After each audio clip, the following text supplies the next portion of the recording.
We're not on yet. Phone's on mute, mate. All right, no one can ring you.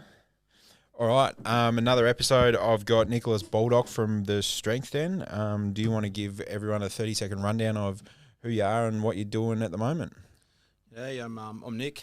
Just down here with Toby, just doing the old podcast. I'm Nick. I'm from the Strength Den. Been born and bred. Just got a lot of things going on at the minute, and I think as we get into this podcast, maybe Toby will ask some questions or whatever, however it rolls, and we'll start answering them, and you'll start to see who I am. I'm not one of those big guys to be able to explain who and what I'm about straight away, but yeah. Just pull your mic down and forward a bit. Yeah. Like pull it towards you and angle it like that. Yeah, that'll be better. You was just dropping out there a few times. Sorry, man. No, you're right, man. All right, so first question, I suppose, Strength Den. That's it, mate. Good brand. How'd you come up with that? Started out in Queensland, to be honest. When I was over there, I'm still working in the mines. Had it in the back of my mind for about 2-3 years before I actually pulled the trigger and made it happen. But I was a diesel fitter up in the mines. Had been for a while. Just needed a change, and I was going to start it up in Brisbane. Then I decided that I'd bring it down to Tassie. Been down here a few times on break, and people that have been in the mines, like, they understand. When you go back home, it's like really hard to get like a membership somewhere, and like you got to sign up for 6 months or something stupid. Yeah. To their terms, and I just thought like, there's got to be a better way to this, and that's basically why I brought it down to Burnie, was because being a homeboy, like I wanted to come home and see everyone and a bit more family, and just go from there. So when you said you was thinking about it for 2-3 years, what took you so long to pull the trigger on it? Basically, I was nervous, man, because I was total life change. Like, I was in the mines making good money. People know it's like your lifestyle's adjusted to your money you're bringing in and that, and it would have been a whole change that way. And like, whenever you start out business, everyone knows, like even yourself, man, like it's a big plunge. Like, you're putting everything you've got into it, and you're not having an income come in, and I think that's why it took so long. And I really didn't want to just start up any gym. So like, being in the mines, like I got a lot of courses up Mackay and in actual Brisbane, Rockhampton, being ex-military too. Like, I've been to a lot of gyms, pretty well all over the country. And after seeing all them, like, I thought we just need to do something that's just a little different. And like, I popped TSD, Strength Den. So basically started the logo out by doing probably the wrong thing, and got on Google, found something I kind of liked and modified it on. I'm not a real artist either, by the way. Like, so is that just a few chicken scratches and things like that, and that's just is that the logo that you're stuck with, the one that you drew? The logo we got now, the big strong man, and Yep. TSD. I always wanted that to be stencil like the A team. Yeah. So which was the one that you drew on the paper? It was actually the muscle man first, mate. I got this Yeah, muscle right. guy and then just cut him out of something, and I don't know. I'm probably Yeah. illegal, but it is what it is, mate. And it's ours now. So I think it's only got to be like 10% different than the original or something. well, and then someone it's says covered. that, but then I got told it didn't had to be a bit more, but. Who cares? Who Like, cares? Who's going to come out? Everyone knows it as Strength Den now, mate. So, But it's even not if the they, original picture. even if they come out after you now, you could just update your strength man to someone else, one of your members or something. I'll just say it's me. Yeah, just say it's me. It's a fucking selfie, mate. So People do worse on Facebook. And, yeah, that's Like, true. You can get away with a bit more on Facebook though. But we got all that together.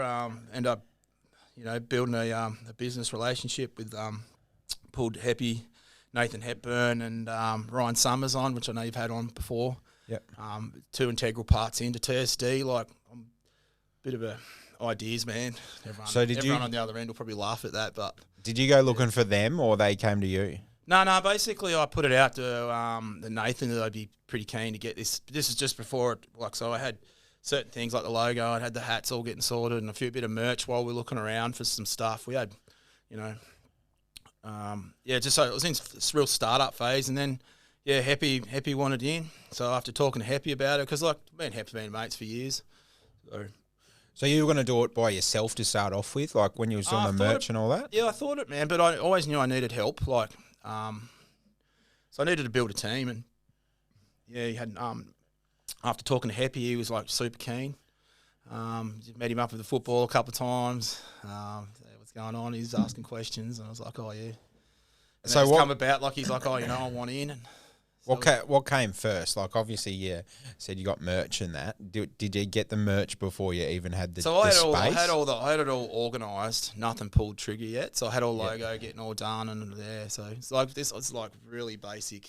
Yeah. So I'd had like a bit of a business plan done, completed, and a heap of other like administrational stuff to get it sorted. Worked out a budget and all that, which was kind of way off, but that always is. But like Hippie says, I just like spending money. So, So how did you come across the premises? Like, was that just the one that was available, or you wanted to get in town, or how did that come about? Well, basically, once Frizy come on board, because I was used to hang around a bit with Frizy's Rowan's mate to start with. Yeah.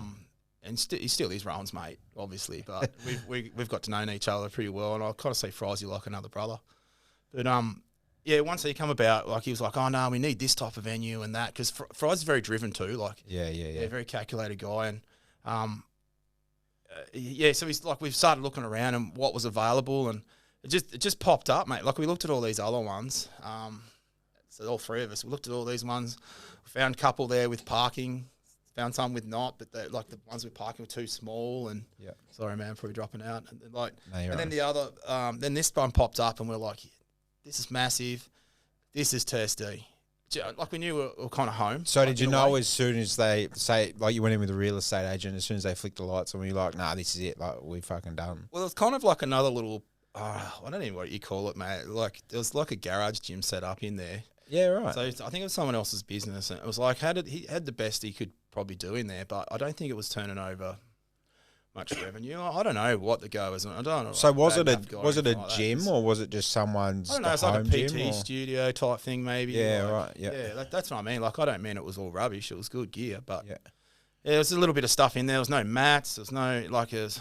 I don't know. It was very kind of PT studio, if you really ask me, but all up in this big open space. So it made it look like it was very sparse. Was it real echoey and cold and shit when you were in there too? Yeah, man. Like I really just wanted to set up a gym in there, to be perfectly honest. Like, and Frizy's like eyes lit up, like he was having like multiple birthdays or something, and Heppy's like, "Whoa, there's going to be some work here, mate." But you could see he was excited because like we call Heppy the efficiency coordinator, mate. Like if he could get out of it, he will. Yeah. But he definitely does his share, mate. So. But yeah, so we were seeing that was there and got all excited and signed the dotted line. At what stage when you got your premises was you at? So you had like your merch, you had the back end of things worked out. The back end of things worked out, all that, and we by that time when we got the premises in the behind scenes, probably 3-4 months beforehand, myself and Happy had done a list, and then Frizy come on board probably 2 months before we got the premises, and we started like really streamlining the equipment list, and then got it punched. We just sent it. So before we got the premises, we'd already ordered the gear. Yeah, right. Did you have a plan of where it was going to come when it arrived? If you didn't have a premises, or you sort of just like, nah, we haven't a premises. Nah, I thought I'd probably call on Townie and to see if we could use his shed. Do you know what I mean? Like, he had multiple sheds up West Morville. So when you wrote out your list for equipment, was there shit that you brought that you thought you needed and you didn't, and was there shit that you missed off that you needed? So like when you do something the second time around, there's always stuff you think you would, exactly what you've just said. Yeah. And if we did it twice, like again, there'd be a couple of machines, but I'm talking like maybe 4 or 5 that I probably wouldn't order, and they'd be about the same that I'd replace them with. Yeah. But I'd still need the same amount of gear, or if not more. Yeah. So you've opened a second gym as well, yeah? Portside. So that's it's TSD's sister gym, but it's based around barbell movement more so than just general gym. Yeah. And we wanted it to go that way because it was like a lot more CrossFit. So we want CrossFit, we want more classes. We're doing ollie lifting over there, like it's kicking ass. And then we've got bodybuilding machines and all that stuff. So you can still do all your basics and all that over there and build. You know, we've got some good bodybuilders that train out of there. But we've also got like a lot of powerlifting gear, and it's all in one big complex. Yeah. Just like, so if you went into the main section of TSD, that's what that's like. It's like all one big area like that, but everything's in there. So like you got your powerlifting, everything. Was your second gym easier to plan than your first gym? 100% easier to plan. 100% didn't order those 4 machines. Yeah. but we did actually buy a heap of other stuff, like, and then we realised we were like had the best kitted out like CrossFit area. Yeah, right. You know, So like when we probably didn't really need that straight up, but yeah. now you've had your second gym. If you was to do a third, would you change it even more? I would actually make TSD. So to be perfectly honest, I take some good points from both gyms, but I'd probably go down more of the approach like TSD with the multiple rooms and stuff. Yeah, yeah. I think that division helps a lot of people build confidence and stuff. Like when we might as well touch on it now. Like so when we first started up this, it was more than just a gym and be a part of something huge. And we wanted to place, let's say, someone had options, so you weren't dictated to by corporate ruling or I mean, we basically said, yep, that's standard for everyone. You've got a few options here if you fly in and out. You've got options if you only want to be 1 day a week, and give people options. But so you like your membership options with your membership options and things like that, so people didn't feel like they were stuck in. Like even our cancellation fee was something like easy, it was $100 or something like that if you were locked in, and a few other things. But and along the way, a few of those have changed. But it was like we just wanted a place for people to grow.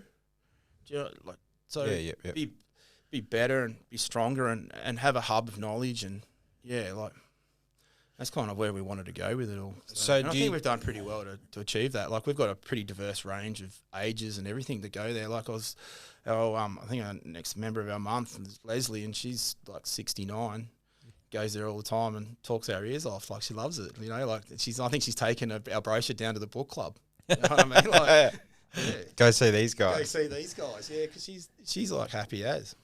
So when you started it, Mm-hmm. did you obviously you done some competitor investigation to see what's about? The strength then, is that something completely different on offer than what was already here that you thought needed to be here? Yeah, 100%. Like the first thing was the member was come first. So we had to realise you had to talk to your members and understand what your members wanted to create a product. And that's basically that in a nutshell, and I think we've done that well. Yeah. Do you know what I mean? Like compared to what is available. Because I know, and I think some of the flexibilities in our membership options allow that too. Yeah. Because we've listened. I remember Frizy was saying on his podcast, he was kind of annoyed because all the local gyms, he was running out of weight to lift. Like no one had heavy weights to lift around here and that. Till we come along, mate, there was no weight in any gyms. Do you know, like we've got. So is that like a Tassie thing, or is that like a change in the trend of like gyms and fitness? Yeah, I think they're changing. They're evolving. They're, even like some of your like commercial gyms now are putting like some powerlifting gear and things like that in there, and proper deadlift platforms where beforehand you just had a bit of rubber mat. Yeah. So are we behind the 8 ball in Tassie with the like heavy lifting, or was it always there? Or has it just came along? When we started, I think we've prompted a bit of that. Like Wayne Howard started out your WRPF, which is a brand that we like to, like a federation, that we like to support down in TSD and also Portside. Yeah. And from that, then it's powerlifting based, obviously, but that has created to a point where there's a lot of people that don't have time to come down 24/7. Some of them have actually got powerlifting gear now at home. At home that. Before all this started, so TSD, so WRPF was well before we were, but I think just allowing us to bring it to the northwest coast and give Wayne more options, it's helped build powerlifting in a way because it's had more venues to be. And so before you guys, most of these guys were just doing it in their garage. Wayne was doing comps, I don't know, everywhere like he could, but he was just one guy. Do you know what I mean? Yeah, right. And he's the president, obviously, of that federation, but from that, we wanted to get into powerlifting, and then we approached them and seen what we had to do to hold some comps and help out, and that's just how it's been ever since. And so going back to the 3 years wanting to start a gym, was it wanting to start a gym, or was it to be self-employed, or what was your I started a gym, mate, because it was never about money or really self-employed. I just wanted to start a gym. I seriously did, and then from that, obviously got the perks and perks of working for yourself, and which it's opened up now. Like I do a bit of shutdown work now. I've got a manager, and I can step away and let my mind be, at ease while I'm just doing a bit of manual labour type thing. Like don't have to think about everything, and I know everything's going to be taken care of. Yeah, I can switch off, mate. One thing I've learned along the way, you got to have balance, and I'm still trying to get that right. But at least I'm trying. it's not all about work, mate. Like family, you know, like we said off air, family is it. Like you've got to have a good balance of work and that, so the world keeps going around. But at the end of the day, like it's family, you know. Like So, all that. what do you think the main thing was when starting a gym that's hit you that you didn't even consider when starting it? Oh, it's a tough question. Like, is there more time involved than what you thought in the first place, or more costs? I think it's like that you're constantly always trying to improve it. Yeah. And that's where like most of your time gets absorbed up. It is now, like especially now I've got a manager and that on in Bernie. Christy does a good job, great job. Actually, just while we're on it, just let you know, Christy, just in case you're listening. But yeah, she actually takes all those tasks away, so I don't have to worry about them. I can actually worry about business development and then making it better. So she kind of takes care. Yeah, she takes care of the everyday kind of stuff, and you're more on the growth and making it better kind of. Yeah, 100%. Like, so I'm talking to Nathan flat out. Yeah, just trying to come up with new ways to be ahead of the game. Basically, as everything evolves, we've got a next generation of you know, the millennials. They're coming through hot and strong, and they like things a little different. But I've seen you got like a juniors program as well. Yeah, man. Like we've really hit that hard because I just think it's a great space to start off. And there's you walk around the streets and they've got nothing to do in Burnie. Like if I could have more space, me and Hebbie joke about it a bit. You know, we'd start something for the kids, but you got to start one thing, do that well, and then move on to another. Yeah, yeah. But there's really nothing for anyone to do, and by getting them straight after school, like where we are situated, like the buses come in, mate, they're straight in, they're getting stuff done, and you know, like Taylor Nichols, Daniel Reeves, Joel O'Donnell, they're great PTs and they're just pumping it. Was that hard, like insurance wise, and that to get like underage class happening? Well, they're all within your insurance ages, mate. So yeah, right. So when you become Cert 4 PT, or Daniel's got a diploma in, like he's pretty smart. So his age groups are different. Yeah. So as long as we've got them taking it, you can do those things. But I don't let all my secrets out of the bag. Yeah. No, that's fair. Basically, at the end of the day, our passion is to make people better, and we just wanted to provide something, and that's what we do best. So at the moment, is it as big as what you thought it was going to be, or is it bigger, or is it not as big? Like, do you want to build it bigger? Mate, I'm happy as, like, can I say pig and shit? Like, yeah. Do you know what I mean? Like, yeah. So I just want to be better and just constantly evolving. Do you know what I mean? The idea is to have when we did start the business, I wanted to own a gym and be able to evolve and do things that others were dictated they couldn't. Like, they had restrictions. It's like, we've got no restrictions. Yeah. Really, who's restricting me? Basically, the law, the insurance company, and the fitness award. Do you know what I mean? And what the members would willing to do. You know yeah. what I mean? Or whatever they're wanting to do, you know? So when you started it, did you have like a goal of how many members you wanted from at a certain point? Yeah, so we did a bit of a feasibility study and worked out exactly what we'd need. And like, you know, that all comes from your budget and overhead costs and all that stuff. Yeah, 100%, mate. That's like basic business. We did all that. And so worked out that we roughly needed. Do you want a number, deal? Yeah. Just like how many did you think you needed? Around about 300 or something. That's what we worked it out to be. Yeah, and what was the timeline to get that 300? Well, because me and Happy are impatient. We wanted it ASAP. You wanted it within a week? Yeah, we're thinking within a week. Before you open? And Happy came up with a great idea. I got this great post. And like, you think about it back in the first one. So we started doing videos and all that, generating. Yeah. Like, really looked like numpties, but I think people enjoyed that, like just seeing our stupidity and not only that, I think realising that we're real. I think people like to see like a brand build. Like, I remember your videos and you were like, had brand new wrapped up equipment in the background. And it's like, these guys are literally doing, like, unwrapping it themselves in that. And we did that off our own back. There was no borrowed money there. Yeah. Do you know what I mean? Like, that was the big thing. Do you know what I mean? That was some local boys putting it together for everyone. Yeah. Do you know what I mean? It was like, here's my backyard. Come on in. Let's do something. I don't know. Build muscle. Be better for mental health. Physically, mentally.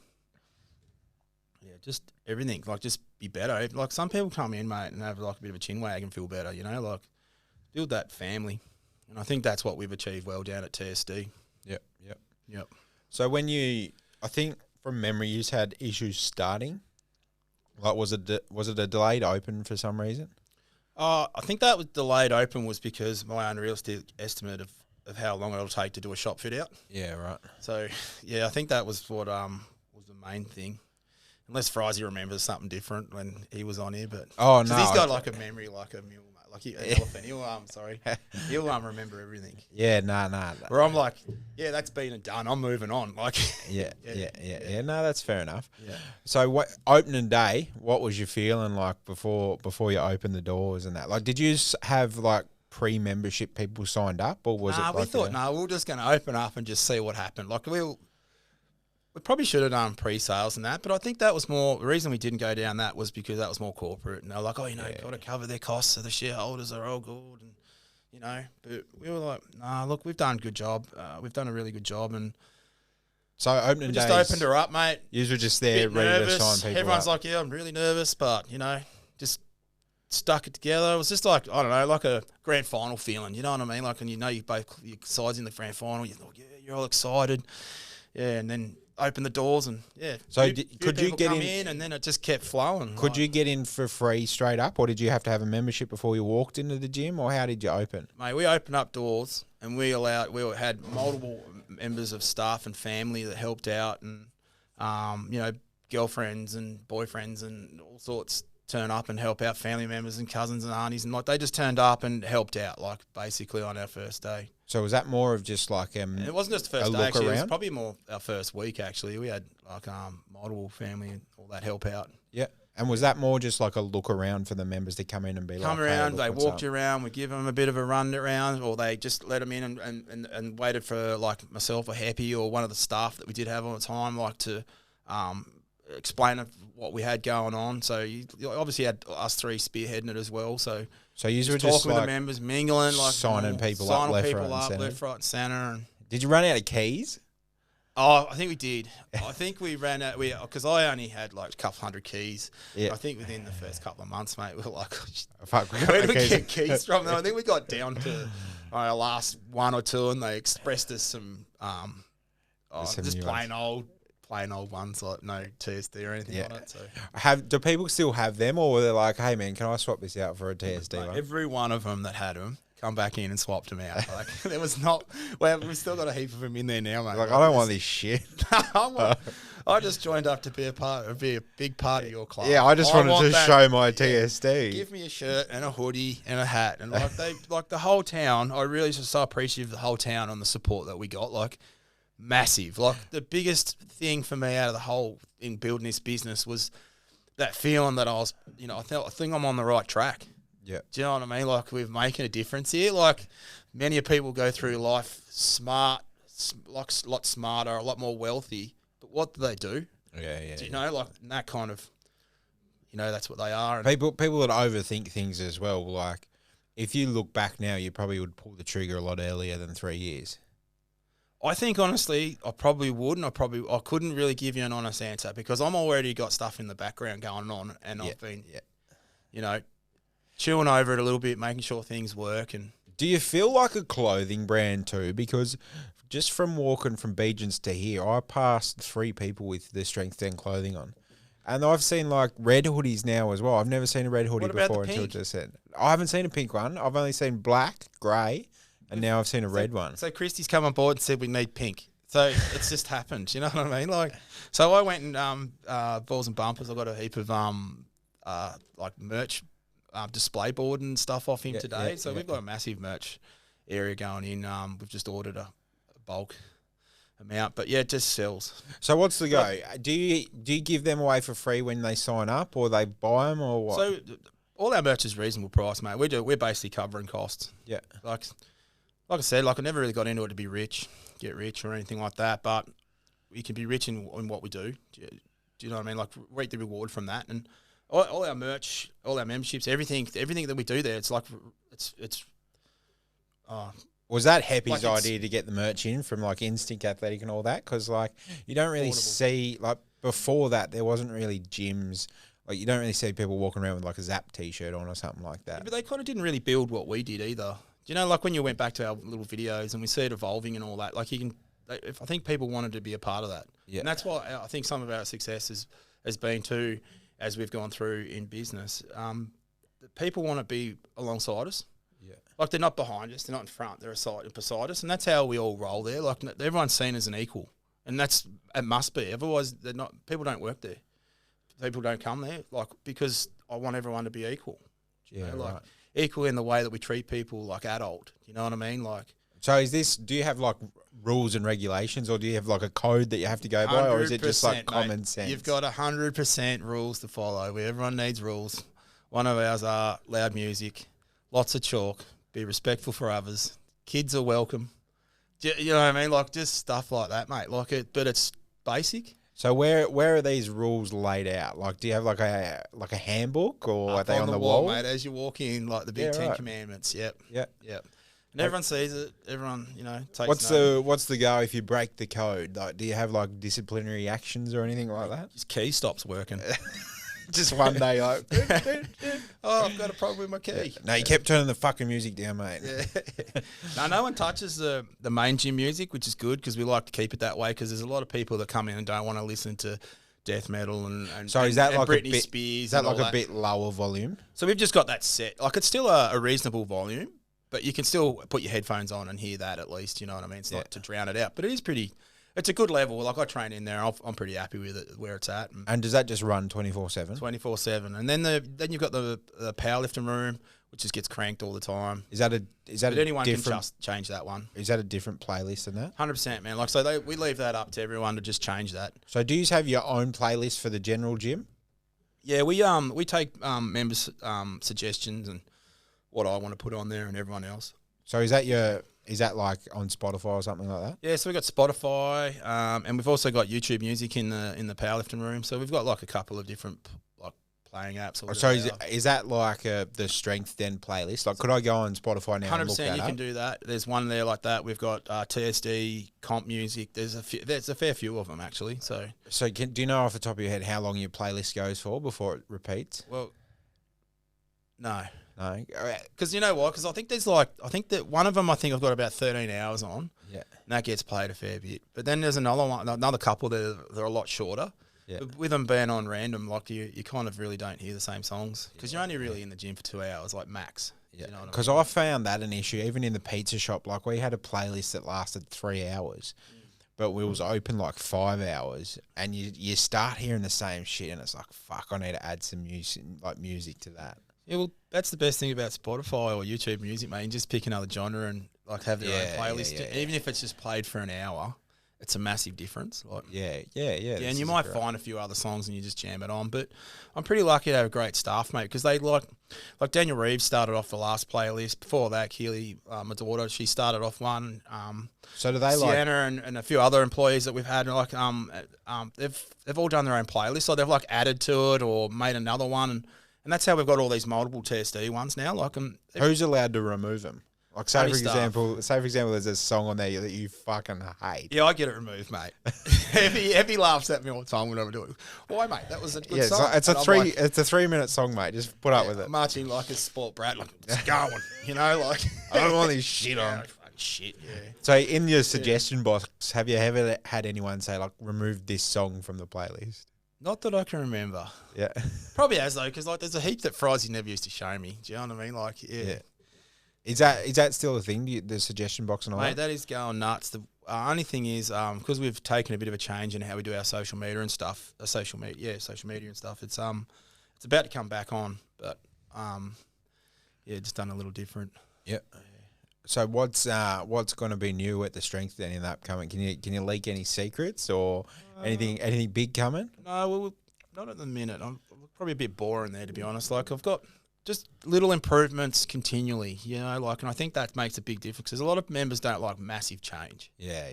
Like, I walk in, I want to know, like, we do it too much. Like, thanks for sticking with us, members, anyone like listening here, because like me and Frizy there at one stage, I think we were nearly changing it monthly. Like, so everyone would come in and go, where the hell is your leg press? Like, and we'd be getting a stern talking to, like, yeah. And, it's over here, mate. And then it moves again. So we find little changes are the best. And the way that we've got the layout now, I think it's like prime. Not only that, it's like change is as good as a holiday. Like, if you mix it up, people might change their circuit up a bit. Yeah, true. I think, honestly, like, we've got a few new machines and that coming. That's probably about it.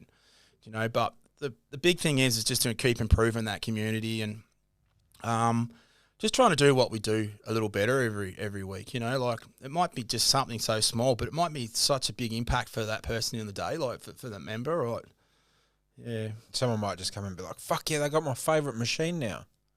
Probably even my favourite song. You know, it could be as simple as that, you know. They're like, I suppose like they could be struggling on a session or something, and then their favourite song comes on and they can smash it out. Smash it out. And come over and request us to turn it up if it's stuffed out, mate. Like, no worries. Like, as long as you don't request to turn it down, you're right. Yeah. Sometimes you got a little bit because, yeah, some of the metal gets a little bit heavy, but yeah, that's why we got that in that power room, though. So you can change your own list in that, you know. And we've also got like a functional area out the back there where I think, was it leisure sales or something used to be? Video. Yeah, yep. Was it leisure sales? I think it was. Leisure sales and rentals. Yeah. So where that was now, that's like a power room. Like a functional fitness room. Sorry, we've changed it up. Yeah. So was that a part of your original lease, or have you just picked up we just put more. We needed more space, so we just went and seen Adrian and Brad next door, and they were like, "Yeah, man." So when we walked in, it was like massive demo day. Like, it was just video stuff everywhere and tiles and all that, and yeah. So me and Rose started hitting it up. We thought, "No, we're going to hit this on a Friday night." Heppy was unavailable, and I'm not sure what Fries is doing because he's normally pretty like, yeah, let's get this done. Like, he's a doer. Yeah. And anyway, so me and Ray were busting away, pulling down walls and all this, and ceiling looking like it's about to fall in. And I'm like jackhammering tiles, and then all of a sudden, out of nowhere, like my cousin Vanders, he just come from nowhere. Nathan Pegas. I don't know if you know him or not, but like just out of nowhere, and all of a sudden, like, we just had all three of us there just ripping tiles, and it was actually a pretty good day, like, to rip all that out and then have it all bare and just get it rubbered. Carpet went down, opened up, got the roller door working, but. So how long? I was just surprised at where Nathan come from because I haven't talked to him for like about 3-4 years, and I don't know how he knew there was a demo on, but he must have drove past or something and thought, I'm coming in, mate. I need to smash some shit. Smashing walls, and he was moving plaster and like the whole place. Me and Roll thinking, shit, we're never going to get this done. Then fans turned up and it was like, done. That night. Like, and then all we had to do the next day was sweep her out and get rubber and all that down. Like, it was the quickest turnaround in a reno I've ever seen. Like, I reckon the block would have been jealous because we got shit done. Yeah. So do you reckon you'll get to a point where you'll just have to go into like Signal or something to be like, hey man, like, no, I think we need you to get the fuck out? No, I think we just need to be a bit smarter with our space. Like, we've got like physio in there now. Daniel Reeves, he's working a treat up in there. Good balance for our business as well. So he's not just PT, and he's doing physio. We've got a few other things in the pipeline. Maybe a sauna. Don't know. See what happens. On that. But we just need to be smarter with our space, I think. What's the benefits of a sauna? I've heard mixed. Well, I'm pale as with red hair, man. So when am I ever going to use one? Like, you know, but there's probably plenty of people that want to, and it's all about what members want at the end of the day. Like, there'll probably be a poll coming soon. Is there? We want this or we want? So that. do you know what it's for though? Like, are they just sitting in heat for nothing? Yeah. So basically for weight loss, or it could be for health. Because, like, I think it's something to do with the infrared. So just sit in here and sweat your fat out. Sweat it out. Get rid of your bugs. Yeah, right. Yeah, feel better for yourself. So how big of a sauna would you silly now because I don't really know enough about them, to be honest. They're kind of like, I don't know. But they look cool when people get in them. You know, they're sweating their ass off, and as long as it doesn't make something. As long as it doesn't make your gym smell like shit, because you've got all these fucking smelly cunts coming out.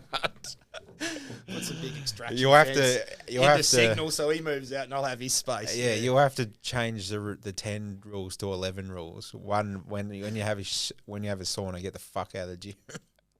Turn the fan on. Yeah. Like going into a bathroom that doesn't have the fan on. Yeah. No, that's fair enough. Yeah. And will you lose room putting in a sauna? No, we got offices and that upstairs that aren't getting used at the moment. Like, we got one of them storage area and stuff like that. Like I said, mate, we just need to be smarter with our space. And I think above the power room, there's like a full, 3.5 metre high section that we could probably use later on if we need to. But do you reckon you'll get to a point? We really haven't talked about that. Like, I'd only be surmising saying, that's what we got in this year. But I think, honestly, where we're at now, I think we just need to keep doing what we're doing with what we got. Yeah, I was going to say. Once we got we get these new machines and that in, I think, honestly, we're that balanced. Do you reckon you'll get to a point where you just won't have to touch it? Yeah, I'm hoping that's very soon. Unless a trend changes in fitness, you can just leave it how it is. Well, we've even looked at that. Like, if someone else turns up that does group fitness or something better than us, we've got other ideas already in the pipeline. I think that's where having your managers in the right place and the right employees. So if you build that good team, it allows the people that are building the business to be creative. Do you know what I mean? Like, so, and I think that's one thing, like I tried to touch on before, and I think we're doing well. So now you own a gym. Do you spend less time or more time working out? Less. Way less. Like... So you was I've telling only me just started now getting back into it. Like, I had a massive bicep tear, like, so that I tore that clean off the bone in COVID. Thank God. I tell you what, this is one thing I just want to shout out to my brother. Like, thank God I've got him, and I tell you what, another amazing partner too, Hayley Wiggins. Like, my family, like they just stood up when I was broken. Do you know what I mean? Like, a few friends, Daniel Woodbury and a few others, they just all got in, got it done. Like, through COVID, we wanted to make a little change, move our office around, make it a little better while we had no members, no income. Me and Happy were peeking out, thinking, shit, you know, what's going to happen? So we made changes. And then in the same time, my other business partner, Bo, over at Portside, he's like, great time, let's make some changes. Do you know what I mean? So I ended up breaking myself, and they were the people that picked up the slack. Do you know what I mean? And got it done. And I think when you've got people like that really want to help you out, you're on a good wicket, mate. Like, you got to be doing the right thing. So was you training when you done that? So yeah, I've probably gone way off track here. So I was actually moving a treadmill. This is why I was going back to that. So I was moving a treadmill, picked up and just tore it clean off the bone. Did you think all this fucking shit I lift, cardio, fucking treadmills fucked me? Cardio.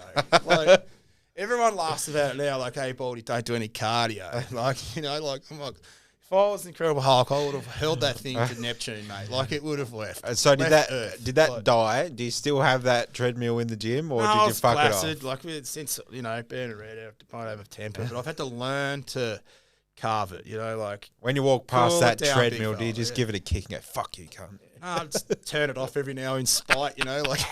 You're not getting used today. Put an out of order out on it of or order something. on you, because when I wouldn't have a clue which one it is now, so I randomly just flick them off. Nah, jokes. But yeah, so I do actually train less. But now that the Christies come on, and I'm getting a lot more efficient with my time and that. Like, I get time now to train. Yeah. Well, you was telling me before that you go red because you're the hardest trainer in the gym. That's what you're saying, wasn't it? You're full of shit. Hey, no, I just said I go a little red. Yeah. Especially drinking these stubbies too, mate. Yeah. They make you go red. So, what's your goal in fitness? Like, was it heavy lifting or bodybuilding or all that? Like, before the gym, has it changed now? I played a fair bit of football, being a football family. Like, we're all being South Burnie orientated, being Bulldogs and that. But I've always liked football and that camaraderie. And then once I couldn't play that due to a fair few injuries, I basically always dabbled in the gym. But then it wasn't until I actually wanted to start a gym and have not just powerlifting, which we do down there, but I wanted to have a gym that was catered for a lot of people, like whatever they wanted to do. But with my fitness, I stuck to powerlifting. Like, I just love it. It's kind of one of those sports that everyone thinks you got to be a certain person to participate in it, like a big bulky guy or something. Oh, you'd be a great powerlifter or whatever. But it's not. It's like it's not an angry sport. It's like a very family orientated sport. And I know it reminds me a lot of football. That's where I was kind of going with that. Like, where a whole team of people will get you to where it's an independent moment, like an individual moment in football, like football. So you got a whole team, an individual kicking a goal or an individual doing a shepherd, and it's all these individual efforts that are left on the platform that I love. So you're all training for the same goal as well, kind of thing. 100%, man. But you get all ages and abilities and just all in the powerlifting, mate. And it's like, no one cares how good you are, or how bad you are. All they want to do is see you succeed. Yeah. And that is everyone. Even people from other gyms or other clubs, it's the same culture, no matter where you go with it all. And that's the one thing that I love about it. It wasn't like, oh, I'm playing for a set team. We're there for powerlifting. And that was something I think that Wayne's done really well with WRPF. So you're not going in going, fuck yeah, the strength ends all the go. You're in there going, good.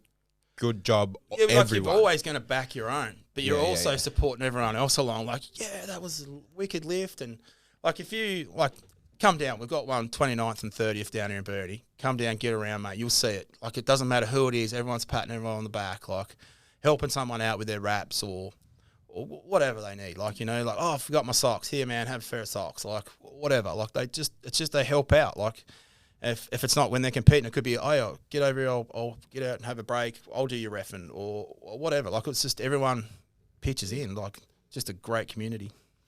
So, sport. was you always like a bigger guy, or did Look, you man, turn into a bigger guy? I love meat pies.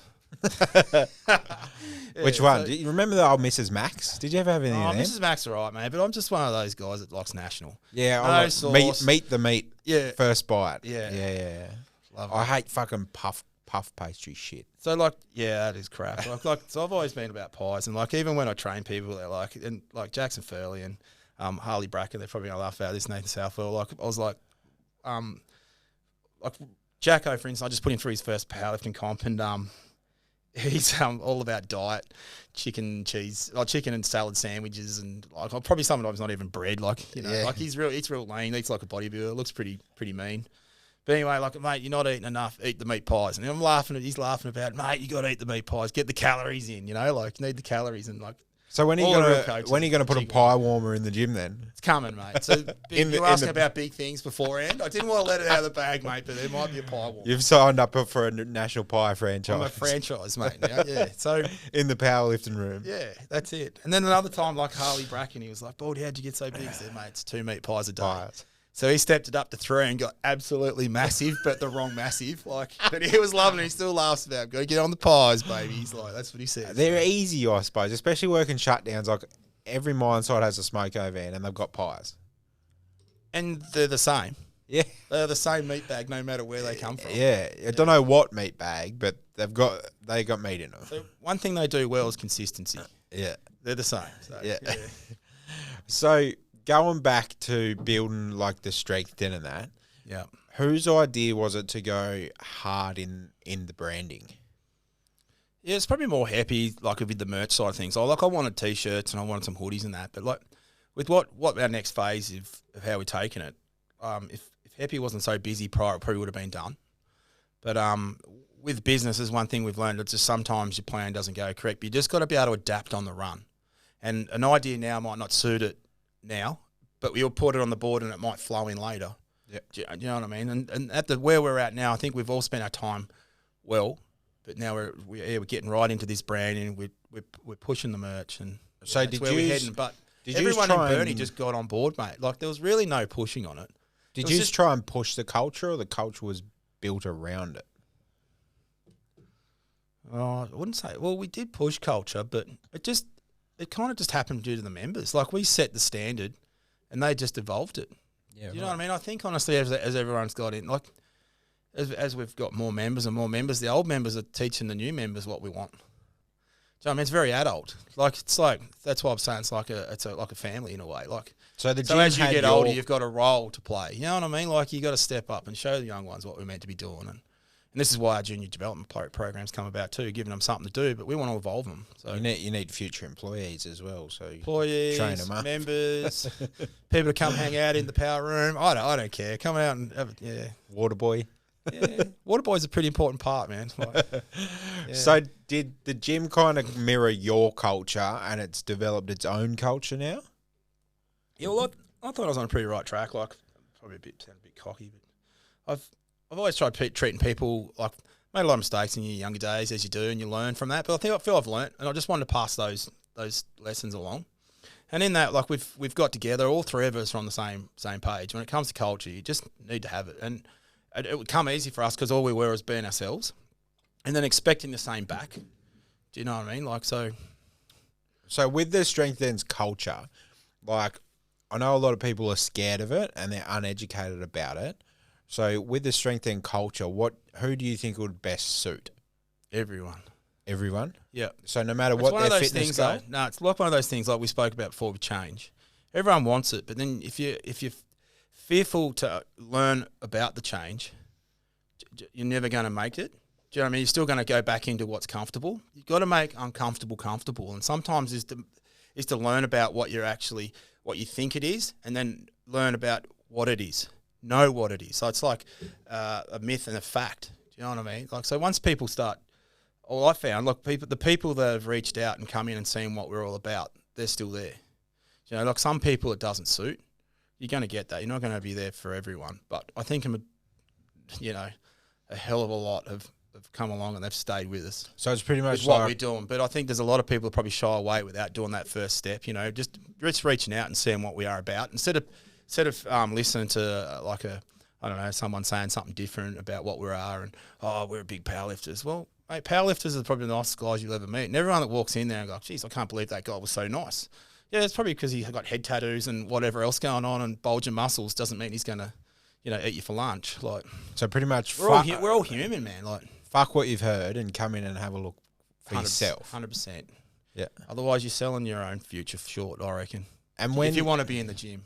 When do you think it clicks to people that, like, when they come in, how long do you think they think that, this is good, this isn't what I thought it was? Well, is it as soon as you walk in the door, or is it their first session? I've had a lot of feedback to say, like, first when they walk in, they're like, shit, I'm at home. Like, I've had a lot of that, and geez, I love this place, or geez, this has changed what I was about. Like, so it's the vibe of the place. I think so, man, and that stems with your culture, and that comes down to your members and everyone doing what they do. But like, our approach is adult.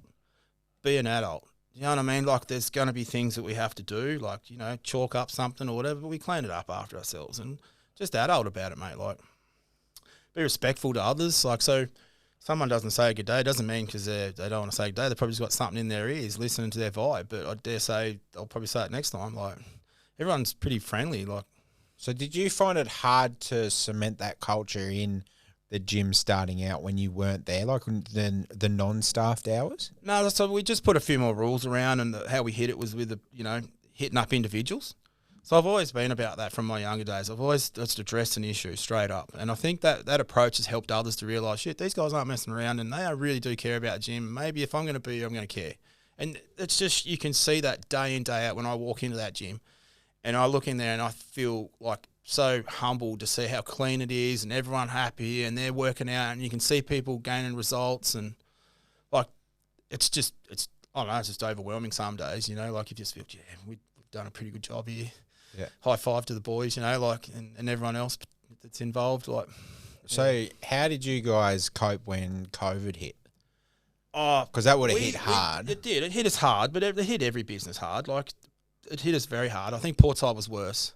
Because we were a start-up business and got absolutely nothing. Where at Tested, I think they like Harcourt's, the owner of the business, got straight onto them. It was like, hey, mate, help them boys out. So, like, we were great. So we had a bit of bank money in the bank and just paid our dues and got by. But Portside didn't have that time to build that buffer up. Yeah. So that kind of hurt us a bit. But, like, you can see the place. That's another one. Like, even though it's a barbell club, it's got a vibe. Do you know what I mean? Like, people go from Tested to Portside, and like, man, they are two different gyms, and you'll get people say, oh, I like TSD better, or I like Portside better, or whatever. But whatever their flavour, like, it's still catered for people. You know what I mean? Like, do you reckon they have the same vibe? No, they're different. Vibe very similar, but the place itself is different. So it's like habitat. Like, one's like a sunny beach, and the other one's like the jungle. Can your TSD members go to Portside or not? Yeah, both, mate. Both. Yeah, right. Yep. Yeah. So, like, we've also got like a bit of a deal with Method Plus Action down Launceston. So, like, we're starting to build, like, I call it Operation IGOG, independent gym owners group. Like, so I've got a couple of like Hobart gyms we haven't confirmed or anything like that, but they're in the pipeline. But basically, like, so we can all just join together and have so many visits and allow people to travel around the state and see some of these other independent gyms, independently owned gyms, and what others are doing. Like, they've just got to hand it to them. Like, they've all done a great job, and the ones that are wanting to get on, I think they just suit how we are with their culture and how their approach is to running a gym. Yeah, they're just all. So is that mainly to share expertise or try and get more value for your members? So for me, it was like allowing. One thing was, right, I feel that we all travel and we needed somewhere to go. And the main leveraging point from commercial gyms was the fact that they could go to all their other gyms that all looked the same, all did the same, whatever. Yeah. But when you go to an independent gym, they've got their own piece of themselves in that. And you can tell that. And I think that's why people come to TSD and why they go to Portside and why they go to Method and why they probably go to Slaughterhouse or why they go to, Leviathan Strength. Or So they're not cookie cutter gyms. Nah, man, they're all like us. I don't see us as being cookie cutter at all. I just feel like it's adult, And when you go to their gyms, it's like, oh yeah, I'm home. It's different, but I just feel cool. It's like good vibe, and I want to train, great gear.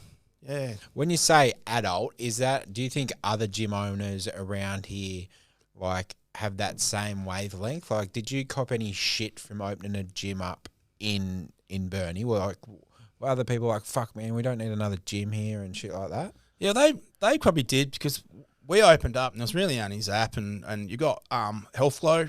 They do different. They're all about. They do a lot of classes and offer a lot of other services. And same and Zap, like they do their their membership deals similar to ours, I suppose, but they're not us. Yeah, like it's different. It's not us. Thing. It's like, in a way, I even think that maybe the other new gym, I don't think they're like the others, but they're still commercial. Yeah. Do you know what I mean? Like, still a franchise. So like you've got a set of rules and stuff, but. Look, I don't want to comment on all them and all that, because, like, at the end of the day, I feel like what we're doing, we're in our own race. Yeah. And the people that are supporting us are there because they want to be there too. Do you know, like, I just don't want to do this and feel like I'm going to try and sway someone over or whatever. I want them to make their own mind up and then allow us to show what we can do. Yeah. Do you know? And I think that's, if everyone probably took that approach, we'd probably be a lot more the same. But I don't think we're ever going to be the same. So for that approach, say for example, someone wanted to come and give you guys a look, do they have to sign up for a membership or? No, mate. Like we've got free week. That's the best way to go. Is if you're only down, if you just want to give it a look and all that, like we've got a free week membership that we just get you to sign on, so you're covered and all that. Give you a key. Don't even take your bank details or nothing. It's like it's a full week. Like there's no gimmicks, there's no sign up fee, there's no nothing. You just come in, we give you a key, show you around, give you an induction in and how we roll, point out the big the 10 commandments, mate, and show them the chalk bowl and the volume in the other rooms, and they just off you go. And if you need anything, you just contact us.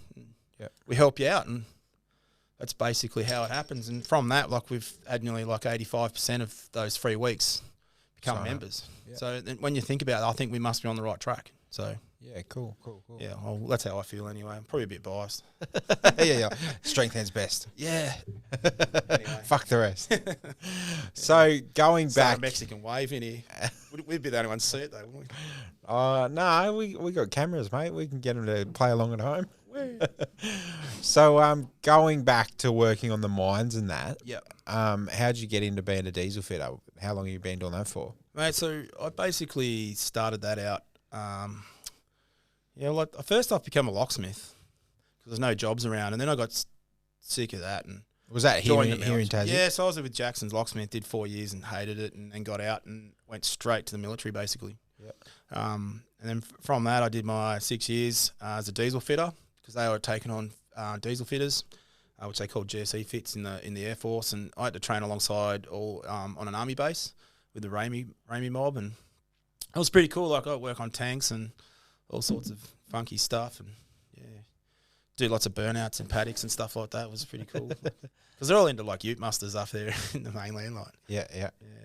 So that's where it come from anyway, mate. So I did that. So you lived on the mainland for a while? Yeah, we did probably. I probably did 12 to probably 16 years of mainland time, maybe. Yeah.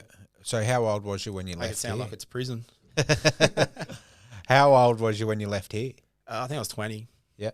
And then went over there. I was 26 when I come back, and then I went back up to Brisbane and started working for Komatsu, and then I come back down and worked for them, and then went in the mines basically. So you still do shuts and that every now and then? Yeah, mate, they're good. Yeah, just allows you to switch off, like you said before, and regroup, and it's kind of good like that because I come back a bit refreshed. Like I think one thing in business that you do, you get like so bombed, like mentally. Yeah. There's no off switch. No, because like you're always trying to improve it.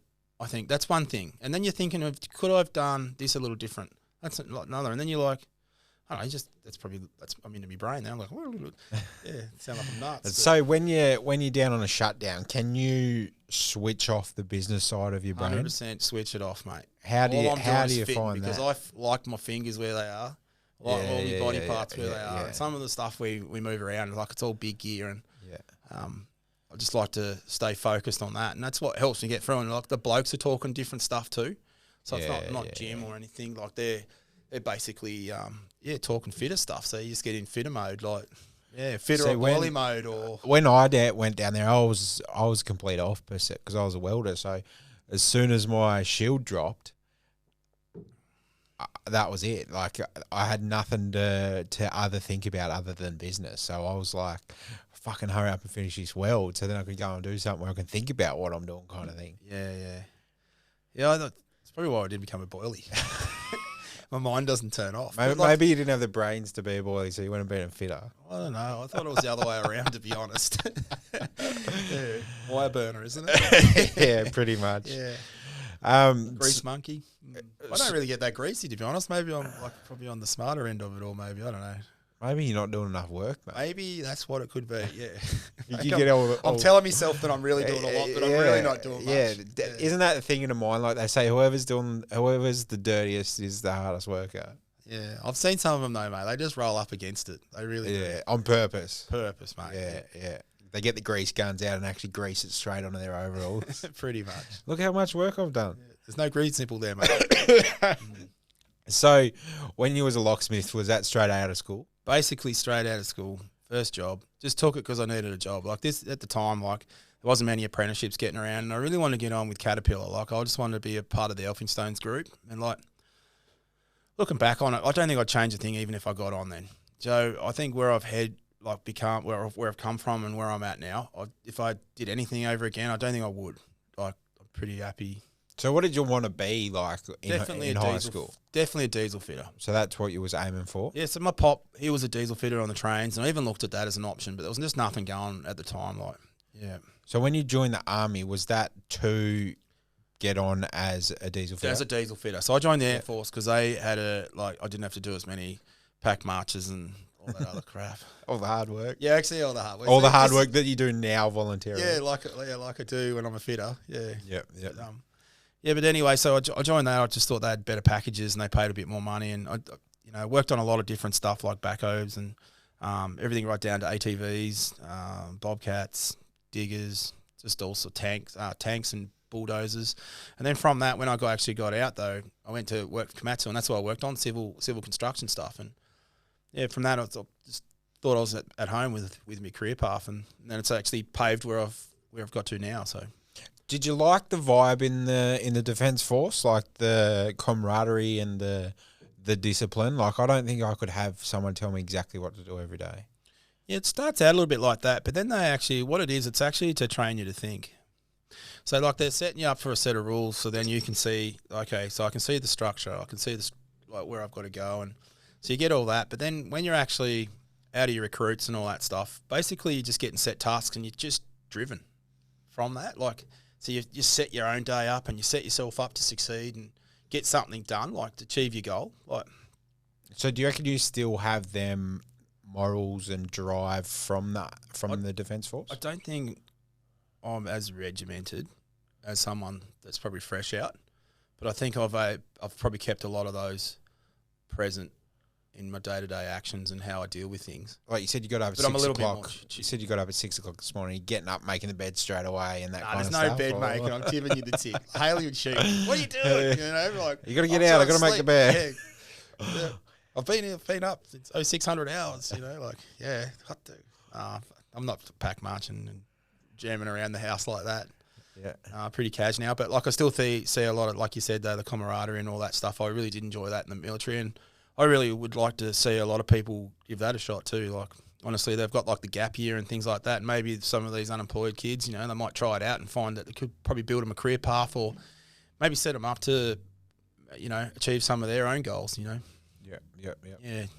So you said that you're very time crunched in that lately. Is that mainly just from the business, or? Oh, time crunched. Yeah, it definitely is at the minute. A few things. Yeah, I was trying to make more time for family, and I really try. I probably am accelerating it a little bit to stay at the second, because I do have a lot of things that are pretty time consuming going on. Yep. But they're only going to be short term. Yeah. Yeah, and then once they're all in play, like, it'll be easy. They'll probably self manage themselves. But yeah, but whenever I can, I'm just trying to, put that phone down and just get family to just, even if we're just sitting around, like, just chilling and talking and stuff. Spending time with them. Yeah, it's definitely trend trying to improve communication. And yeah. So when you go on shuts, are you working the gym timeline around the shuts, or the shuts around the gym timeline? No, whenever they pop up, I just say I'm doing it, as long as it fits around family time. Like, the biggest thing for me is fitting around family time, because I've got to manage and run the gym. Yeah. Like, say, for example, you've got all the stuff coming up in the gym now. If someone rang you right now and said, hey, mate, we've got a shut for a month. Yeah. Would you be like, oh, I've got some shit on at the gym? Or you'd be like, nah, fuck it. Gym, I'm pause, like this. keep going. A month's too long. Yeah. I ain't going. Yeah. Yeah. Yeah, but if you said it was, like, I've got 2 shuts next week. I've got 2-day shuts. So I've got one next week, and then one in January. Yeah. That's not January, June. What month are we in? Yeah. See what I mean? Like, time for it. I don't even know what month I am. But, like, just trying to get, it's more about balance. See, I think that's one thing you do get consumed up with in business. And you'd probably be able to vouch for this too, like, balance. Yeah. It's hard. It's hard to get. Like, because it's not their fault. Like, you got to balance. Like, they got with you for a reason, right? Yeah. Obviously. And it's not their fault you're tied up in this. We chose to do that. Yeah. Do you know? Like, it's very unfair. But so looking back, I'm pretty lucky, man. I've got a pretty supportive family, like 100%. Yeah. When you started it off, looking back, did you think you spent too much time on the gym, or you was from balance straight, like from the get-go? 100% not balanced. Because you got to remember, while you were starting this, you were doing shutdowns as well. Nah. So I basically quit work. Yeah, right. I basically quit work and then did some contracting to RT&NJ here in town, where he had like a couple of diggers and stuff. So I was doing like, I think at the start I was working 5 days or 4 days a week for him. And then there eventually I think we went contract with him. I can't remember how that went, but I was actually working, trying to get the gym going. And I know that I didn't have a very good balance with family, but I'd spoken about it. We were pretty clear, but the amount of work in it was obviously a lot more than what I thought. But I was too much in, and I sent it. From that, like, you have your ups and downs, and everyone moves forward. Like, you got a good family, they'll just So how's beside you, and you just got to do the right thing by them when you've got, how's your balance sitting now? Back. I think it's getting very close to being on par, where very close, but it still needs to be a bit more family orientated. Yeah. But I just want to, if anyone's listening to this, that's one thing that's going to be a big struggle when you go into business. You need to understand that, and it needs to be well communicated and clear cut. That's one thing I would do a lot better, knowing where it's at. Because if you think it's going to be, like a 3-month thing, I'm going to be open up, add another 3, and then add another 2, and then add a 1. If you can add all this extra time in, and everyone understands that's going to be the worst case scenario. I think it's because you're pretty well buffed. You go into business so excited, and you think everything's going to go right, and then shit doesn't, and then you're like, "Fuck, I didn't account for this." Yeah, I'd have to agree with that. Like, I seriously would have thought I would have had more time to do stuff. Training went out the window. I don't know. Not only that, like a bad boyfriend sometimes, but like they were actually pitching in at night time to help me out, man. Like, they were helping everyone, but like they were there because of me, And, I don't know, like, you can say thank you and all that, but I just really want this to, It's hard to communicate how grateful you are, isn't it? Like, you're like, look, I know. I can't. I'm lost for words for it, to be honest. Like, I really am. Like, for the amount of support that I've achieved. Like I said earlier on, like Haley and Rowan and a few others, but it's just, you're exactly right. It's so hard to explain that. Like, I think the worst thing as well is people you can only forget. show it in actions, I think, in the end. I think that's where it's at. Like, people forget as well. Like, they're like, oh, like, Nick's worked so hard on this gym and all that, but it's like, your family's also supported you and let you work so hard on the gym, and they kind of get forgotten, where you're like, nah, like, they've helped me too. Yeah, I've never forgotten my family, 100%, but I realise what you're saying, because that's one like, thing you that's always don't played on me, forget like, them, because that other people do. Like, they're like, What are you complaining about? Like Nick's real Yeah, but successful. you're probably right in a way too. Like where I've got that absorbed up into the business. Like probably have forgotten a few things and that, and just their support the whole way along, mate. Like it's just been incredible. You can work out ways. I wouldn't have got to where I'm at without them. Yeah. Do you know what I mean? Like everyone goes, oh, you would have found a way because that's the type of bloke you are. Well, I don't have to replay that crystal ball, and all I can say is I wouldn't have got where I'm at without them. And that's a good thing. Do you know what I mean? Like, and that's probably the best way of saying that I appreciate everyone what they've done. Like, yeah, because it is hard to put into words how grateful you are of people that help you out, and that people help you more than you even know. Like they've given you support that you might have overlooked and didn't even think that they gave you support of. But yeah, family's good. They have to be on board if you want to go into business because it's not all rainbows and sunshine. Definitely not, mate. Thank God this video. I'm just like shaking my head. So yeah, no. I know what you're talking about. Yeah. So that's exactly right. So if you could change anything, say how long has you been open now? 2017. So the thing is with TSD, right? You forget how long it actually has been open. Like if anyone, like we had a conversation the other day with a member walked in. He said, "Oh, geez, he's been open for a while, haven't you?" It's like 7 or 8 years. I'm like, no, I think it's like probably like 4 if we're lucky. So in your mind, it would probably be like what 2 years? Yeah, I still feel like we're 2 years in, but we're not. We're well over 2. We're probably 4. But then you walk in some days and it feels like it's been here.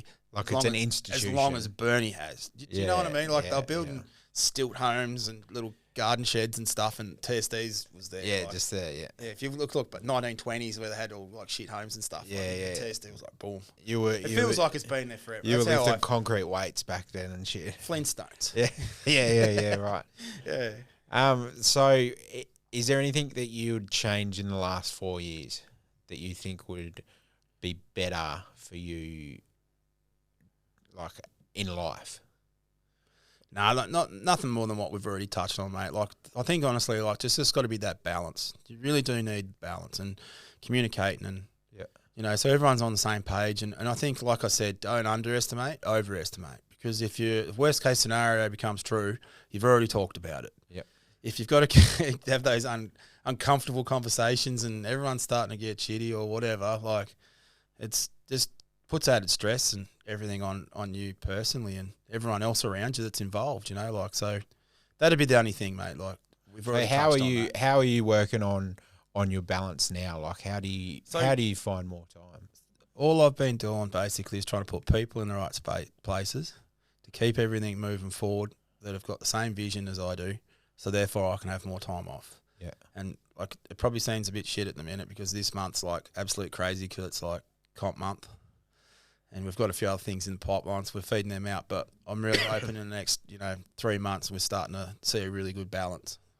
Otherwise, I don't know what I'm going to do. And how will you stop yourself? So, say for example, you free up time. How will you stop yourself from using that time to grow the business rather than spend it with family? Turn your phone off.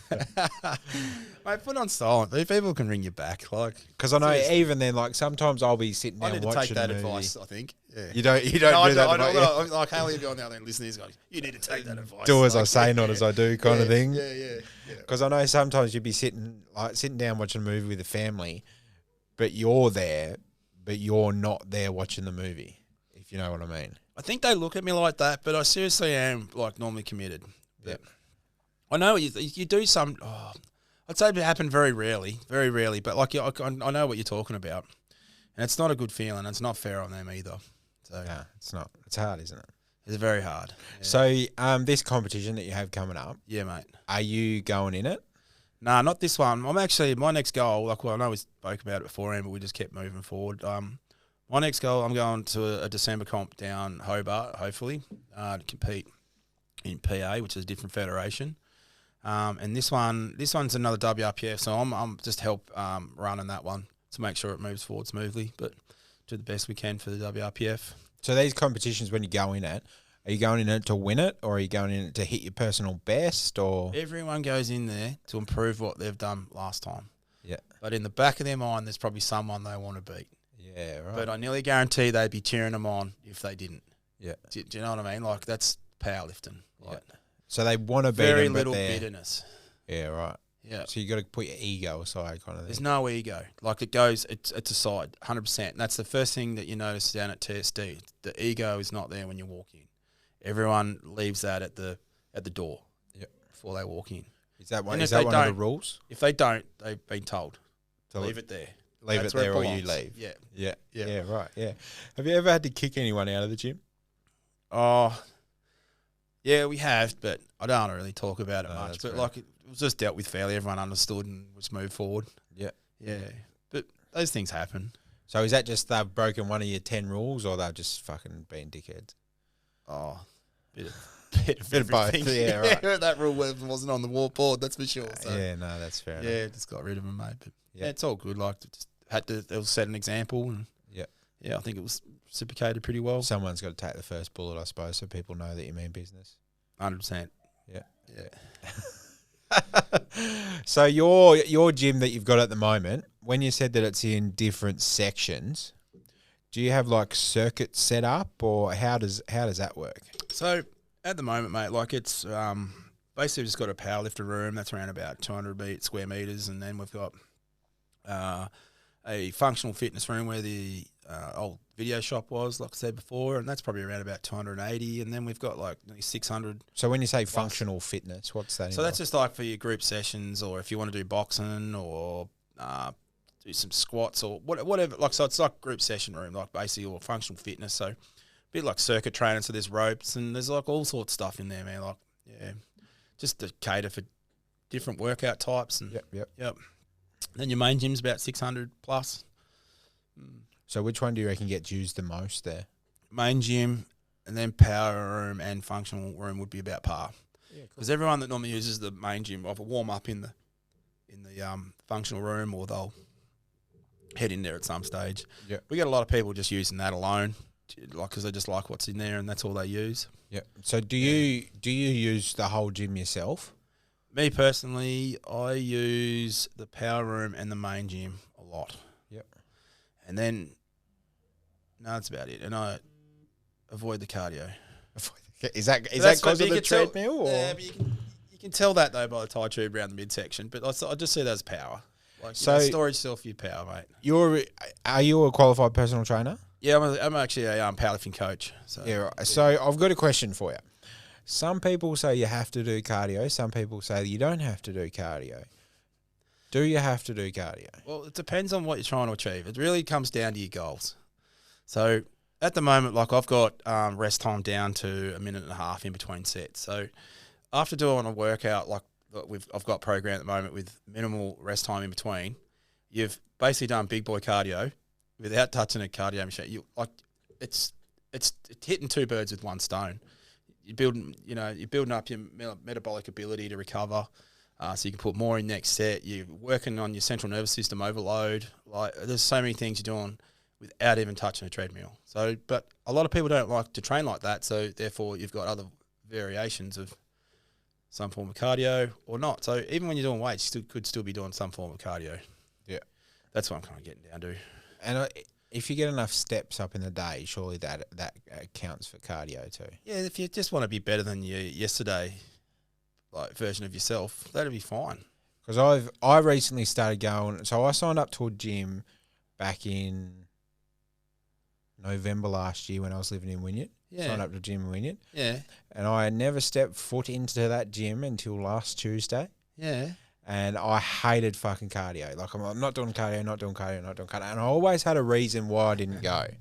Yeah, righto. To start off with, it was like, righto, I'm going to go after work. And then after, oh, fuck that, I'm too tired. I'll go before that. No, I've got to spend time with the kids.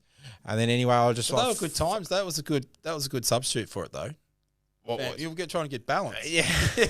You didn't have time for cardio. So pretty much my message just said, look, you're just saying a heap of fucking excuses. You didn't want to go, mate. No, I didn't. I like No, 100%. Yeah. You got to be honest with yourself. Yeah. Like a lot of people say, no, I really do. But then you don't. And You know then what I mean? Like- I had to admit it that I was actually scared to go because I didn't want to go and look like a fuckhead and not know what I was doing. Yeah. And I also hate being not productive. Yeah. So I said like Frizy was saying like Yeah. he spent, I think it was a year doing shit wrong, and he said when really he could have got the same amount of like gain in 3 months because if he done it right. So you can have a basic plan, you just got to execute it correctly. Yeah. Do you know what I mean? So it's all in the execution. So I got at the gym owner, I got him to give me an hour PT session. Yeah. To show me how to use all the machines. Yep. And ever since then, last Tuesday I went and I've gone every day since. That's and nice. something that I didn't want to do, I now enjoy doing. Yep. And if I can't get to do it, I feel a bit like pissed off. Yeah. Yeah. No, I know that feeling. But yeah, he was like, you should do some cardio. And I said, nah, fuck cardio. Why does he want you to do cardio though? Pretty much to lose me gut. Yeah, but like, what's your rest? What's your program? Have you got a program? As in... So something to work to. So you know when you build a house, you got to have like a plan. Nah, so my plan was just... I hate these people. You probably know the ones you're talking about, but you know, I don't... Maybe that's where I'm heading to you. So, no, I hate these people that just lose a fuckload of, not weight, but mass. Yeah, yeah. And they look like they've had cancer and they're sick. So I don't want to look like that, but I don't want to be unfit and healthy. Yeah. Unhealthy. So my goal is to just fat loss and muscle gain.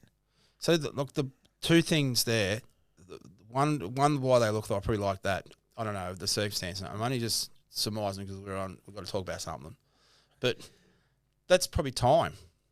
So the amount of time they took to lose that weight is probably why they look like it. What, too quick or not? Or Well, too slow? quick. Too quick, say, for instance. And what you're talking about, you should be nice and slow.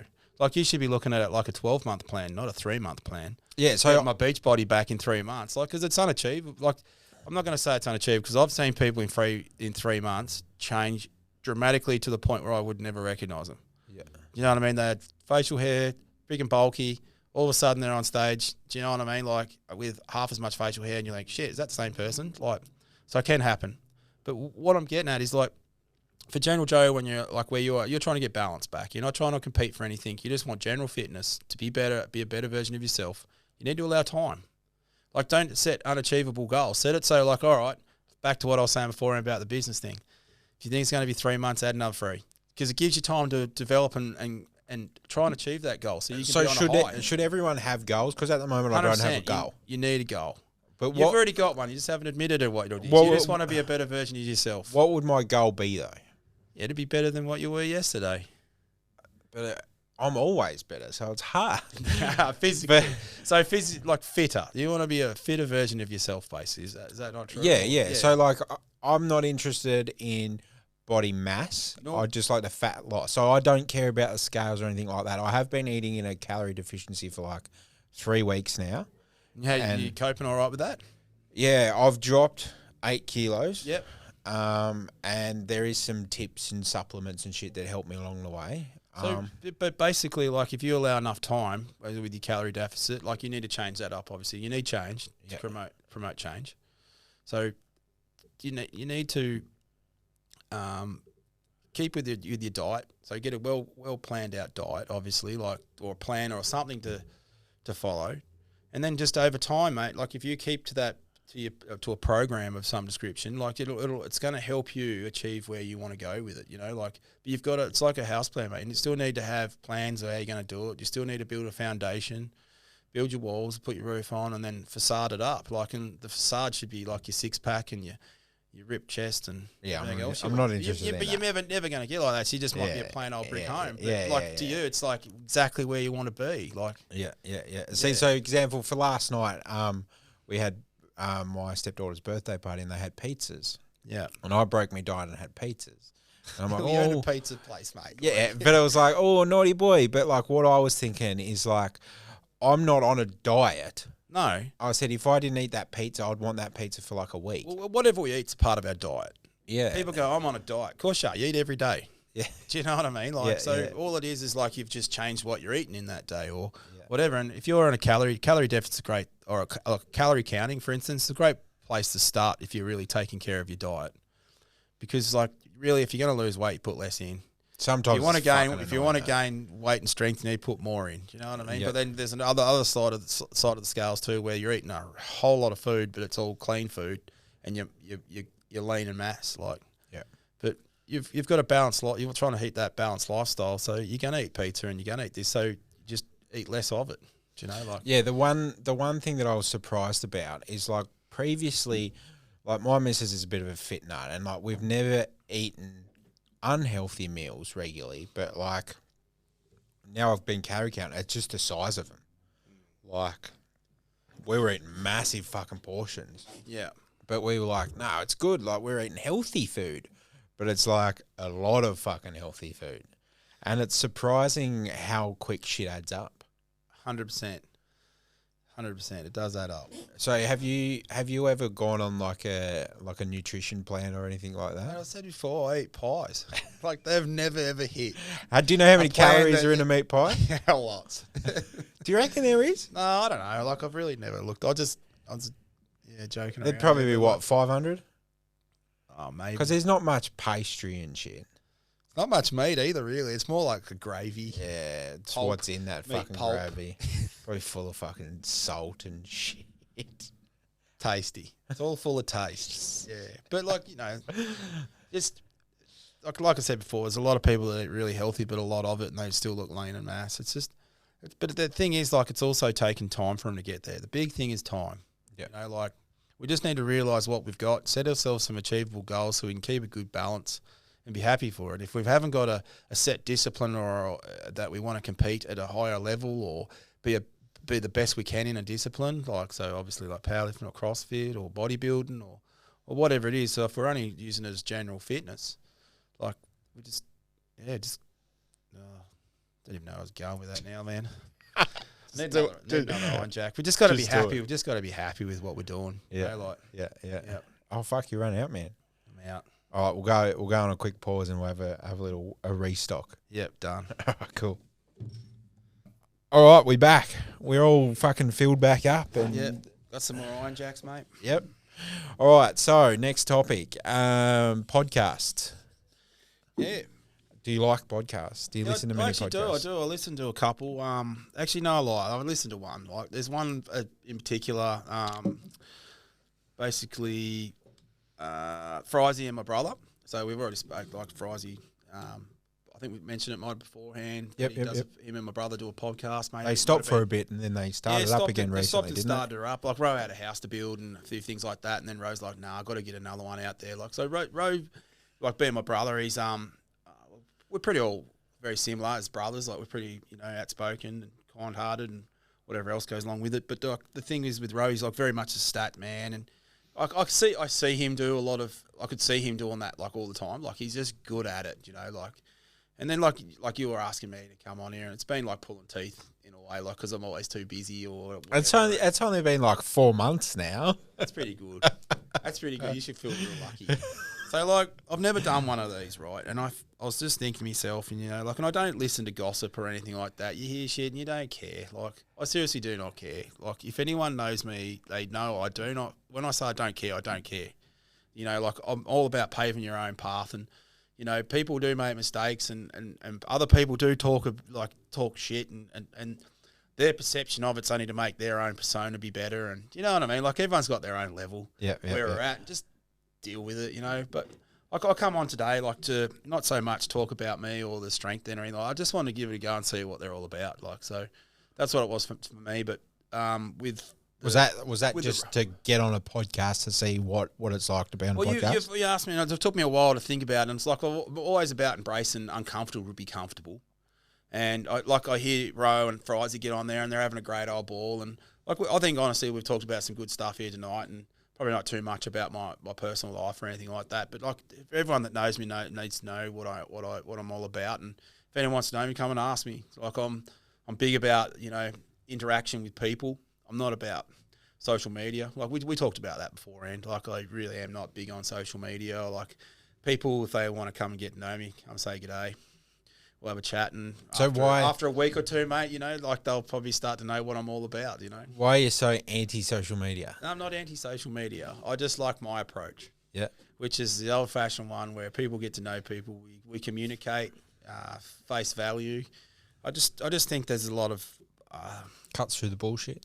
well, there's no bullshit, mate. Like we've spoken off air and a few things, and we see each other in the street or whatever, like it's the same. You know what I mean? Like you just talk it out, or you have a quick g'day, mate. How your day going? Whatever. Like you get all the small stuff, but like if you really want to get to know someone, you just pull them up and say, you know, you normally get a good 5-10 minute and you develop a relationship like that or whatever. But I just feel sometimes social media, everyone's looking like they're trying to be someone instead of just being themselves. Like, So when you went onto the gym, you was obviously on the camera a lot with your videos and all that. Was that like out of character for you? Like that was 100% out of my character, mate. Like I felt very much out of my comfort zone. So did the Baron force you into that? Like was that The Baron was the man, and the Baron crash landed, and then Happy come out, and that's where it was at, mate. So did you feel there's like no more Baron? Evidently, I've been told. Did you feel like you had to be on social media to match the brand, or No, well, so like the gym always had to have a social media presence. It just had to, so we could touch base that way. Because like the first thing is like a lot of people don't come and it's just into the gym. They need to be invited in, and they use that like an inviting tool, like or a first introduction tool type thing. And excuse me, and we also use it like to let people know what we're doing. You know, where we're at, where we're going, all that stuff. get feedback and that? Feedback, yeah, exactly right, man. But like as an individual on social media, I very much don't put much up. I try and use that time in my balance thing that we spoke about lots to spend actual time with family, and you know what I mean. Like, So do you have like the social medias on your phone? Like do you have Instagram and Facebook? they're all and- on there. And another thing too, like I don't think I've invested in, this isn't probably another thing too. So I've done this podcast, right? So you never know. Like I might actually, start probably putting a few more things up or whatever. But I think honestly, my knowledge base on how to do stuff, it just takes too long. And I'm just feeling like, nah, like you just got to come meet me and be that old fashioned approach, Like I just enjoy that a lot more, having a chin wag and stuff. So if like everyone already takes piss out, like I'm always having a chin wag in the gym. Like, because I like that, like camaraderie, and it kind of goes back to that military thing again. Like we didn't communicate through text message or Instagram or Facebook. It's like I've grown up where like you talk to someone and you shake their hand and you look to them in the eye, and like all those common values. So do you think social media would be a way to get you or get someone to come and want to be like, hey Nick, what's going on? Like to see who you are and that see that you're not a big bad scary body lifter and stuff like that. Yeah, probably would, but yeah. So to you, what would be your pros and cons on social media as a business and then personal as well? So, because as a business these days you have to be on it. Yeah, you just got to be on it. So the thing for me is I don't know enough of like how to make it good. So sometimes, like for instance, like if I've got to do something, normally I get my daughter to post it up. Do you know what I mean? Like, How old's your daughter? She's about turned 17. So yeah. Do like so she'll get on there and does it like in 5 seconds flat. But like and it's good. But I just think sometimes it takes away from that personal touch of getting to know someone, like the social media side of thing. Like a lot of people get that involved. It's all text message and they don't call. Yeah. So then you lose that skill set, and then you've got like. You can have a meet up, but you're not really in person with someone. Like you're not there with them. Like I'm one of them people. Like if you call me, I'm not answering my phone. Yeah. Like and so if why is that? I kind of it's time consuming. So this is what I'm saying. So I see it the other way. Like if you just you just answer my phone, we'd talk for 5 minutes, we'd get it over and done with, and you know what I mean. Like if it was to do with business or whatever, it can be done with. Like if it was if you call me, I can hear how you're feeling too. Like so, it's always engagement of like how you are. Like see, I'm so in that's more how of I look a at a phone call. I'm in more of a mindset that if you sent me a message, and said, "Hey mate, do you have a quick 5 minutes? I want to call you about this." Yeah. Then I'd probably take the call. But if you just call me out of nowhere, I'm like, nah, man, like I've got other shit to do. If you know what I mean. So is that like they're not as important? Yeah. Like not only that, like I don't know what you're calling for. Like, is it important? Is it just bullshit? Like, yeah, righto. You just don't have time for it. Yeah, like for example, what if I'm spending times with kids? Yeah. And you're ringing to see if you can place an order for 3 pizzas tonight at 6 o'clock. Yeah, like see if that was me, I'd be like, hey man, I'm just playing with the kids. I could give you a call back if it's important in 15 minutes. You know what I mean? Like. Yeah, Do you know what I mean? Like, there's probably another way of approaching that too. Like, but I find 10, 20 text messages back, and I'm already doing other stuff. Oh, see, so yeah, like if you send me a message and Yeah. and it's like important, I'll ring you. Yeah. Or I'll answer the phone. But if you just cold call me, I'm not answering it. Yeah, right. And if I don't have if you miss that call, I'd be say if that was you calling me and I missed it, I'd just say that like. Yeah. If you've done that, then I'd answer. But like, and if it's an unknown number, I'll wait for it to ring out, and then I'll Google the number, and I'll be like, I don't need to speak to that person, or I'll ring them back later. Especially if they don't leave a message. If they don't leave a message, it's like obviously it's not that important. You're right, no, and this is probably carries on to social media too, where like people are leaving themselves open, and like sometimes I really like. So you know how like you're going down that time thing where you just can't be fucked. Yeah. I'm like that too. Like I'm not worried about criticism and shit, and if someone's criticised, that's fine. Criticise away what we're doing. Couldn't care less. But to leave it on Facebook and then not have any substance behind it, do you know what I mean? Like, there's no person looking them in the eye saying, you're a shit cunt. A lot of the Do you know what I mean? reviews Or and whatever stuff it as is. well. Like, I just really do not gel well with any of that stuff. And I see a lot of people get bullied with this when they're really spineless to start with. Do you know what I mean? Like, and It's like they'd someone go listening to this home will and probably say go it. and say, "Oh, that guy's just a toughie." Whatever. I'm not like I'm not trying to sound like that. I'm just saying there's a lot of people hide behind that opinion on social media when really if we brought back the biff, they probably say fuck all. Yeah. Do you know what I mean? Like it's like and it's not all about. I've had it's it not all about perfectly that. happen I just before. find a lot of it like trolling or whatever. I just really don't like that side of it. So I understand you still need it in a business and you do that, but like say if you do something that someone doesn't like and you post that up, like you're leaving yourself open for that. And like, I can't be bothered with it. And I think that's one of the main reasons why I just don't bother with a lot of personal social media, because the people that really matter to me know me. I suppose they get to know me. And the people in the gym that I talk to or in the street or whatever, if they ever needed anything, they just ask. Like, just say, hey, maybe I want to know this, you know? Like, I'd be straight up letting them know, like, or whatever. And people if that they need don't help, know I you help, as or well. if they don't, like, yeah, whatever. But People that don't know you as well could take it out of context, I suppose. yeah, it could do. When it's on social media, you mean? Like, Yeah, like if you're sitting there, if you put up a picture and you're sitting there eating 6 meat pies and I didn't know you for a bar of soap, you'd be like, look at this fat cunt eating all these fucking pies. yeah, but I'd embrace that call. You know what I mean? That's different. I'm talking about some people that put up there, like they're just trying to be honest on social media and trying to develop themselves into society, I dare say. I'm probably not trying to sound too heavy here, but like they're just a little bit awkward. They're not a little bit like the majority of the civilization, like the society. They're a little bit different, a little bit awkward, whatever, and they're using the social media to get in. That's fine, but then as soon as they do something wrong, someone bullies them. Not that it happens all the time. I just see that as like, and I'm probably very narrow-minded when I look at this, but that's my opinion, and that's why I don't think that's the best way. Which one do you think's more real? Do you reckon the face-to-face is real or social media is real? I think a lot of people, that's probably a good question. So a lot of people probably voiced a lot more to heart on social media. Sometimes they might feel like there's... Is it to heart though, or is it to entertain, do you think? Oh, it could be a bit of both, mate. And yeah. So like like I said before, I don't know enough about it, but like my approach to it all, do you know what I mean? Like I just like that better. So do you post on social media and that? Every now and then, but I'm like, it's that sparse, it's not funny. And do you reckon it's real? Like what I put up, I do. Normally it's like saying, like, oh, I really enjoyed this moment, or a photo of that I'm pretty happy with, or just probably Facebook or Insta or whatever, because I wouldn't be much on Insta because I really don't know how to work that one real well. Do you know what I mean? So Facebook's easy and so is Messenger. Like Snapchat, I send a few things on Snappy every now and then, but it's like even like my family know, like it's not like one of those platforms I'm on the other foot though. Whatever, like say for example you put up a big picture of a landscape and say I've really enjoyed this view. Yeah. If I seen you downtown, would you whip out your phone, show me the picture and be like, gee, I really enjoyed this view? Oh yeah, probably not. Yeah, see, so like social media kind of spreads another side of you. Like it pulls the curtain down back a bit. And I think some people... True. But if you like mention something and said, oh, fuck, I went to a good place the other day, I'll show you a picture.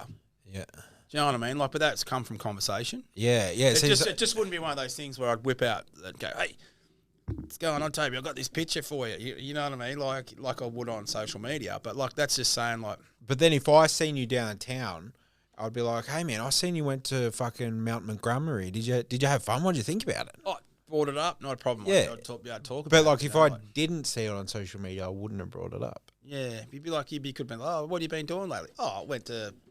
Where'd we go? Mount... Yeah. Yeah, where some mountain. Yeah, I went mountain. Yeah. I tell you what, have you ever are you a big hiker? Nah. Have you heard of Mount? Look like I walk far, mate. Have you heard of Mount Montgomery in Penguin? I think it is. Oh yeah, I have actually heard of it. Yeah. My missus had this big fucking idea about 4 years ago to go and climb a mountain. Yeah. I was like, yeah, no worries. I was unfit as fuck. I wore Converse. And anyway, we got there and it has a sign, Mount Montgomery, 45 minutes. Yeah. Like, yeah, fuck it, 45 minutes.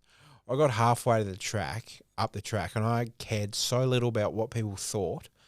I stripped off to just my boxers, and I was fucking dying. Yeah. And they're like, yeah, you're nearly there, man. Oh, fuck off, don't fucking do it, man.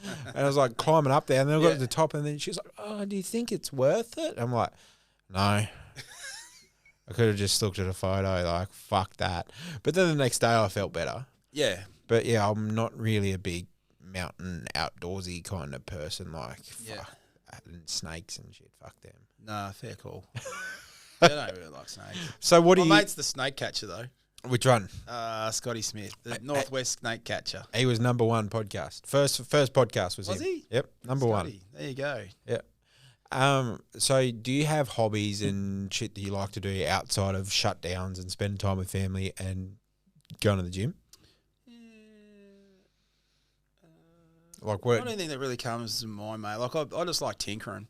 Yeah. I like keeping busy and having a bit of a tinker with a lot of stuff, like cars and shit like that. Oh yeah, I do dabble a little bit in, like, I've got a V8 Ute that I've got multiple parts for to fit, but at the minute I'm just trying to build a shed at home so I can put a hoist in and get a few projects done. But like I like dabbling with, a bit of mechanical work, like obviously being a diesel fitter. Yeah, making things go fast. So you don't get sick of it. Like, you don't go to a shutdown and be like, fuck, I can't be bothered. Fucking no, well, shutdowns are good because they're all fixed plant. Where, like, mobile plants, like anything that obviously moves, is mobile, like cars and trucks and dozers and diggers and all that stuff. Is there something that you refuse to work on?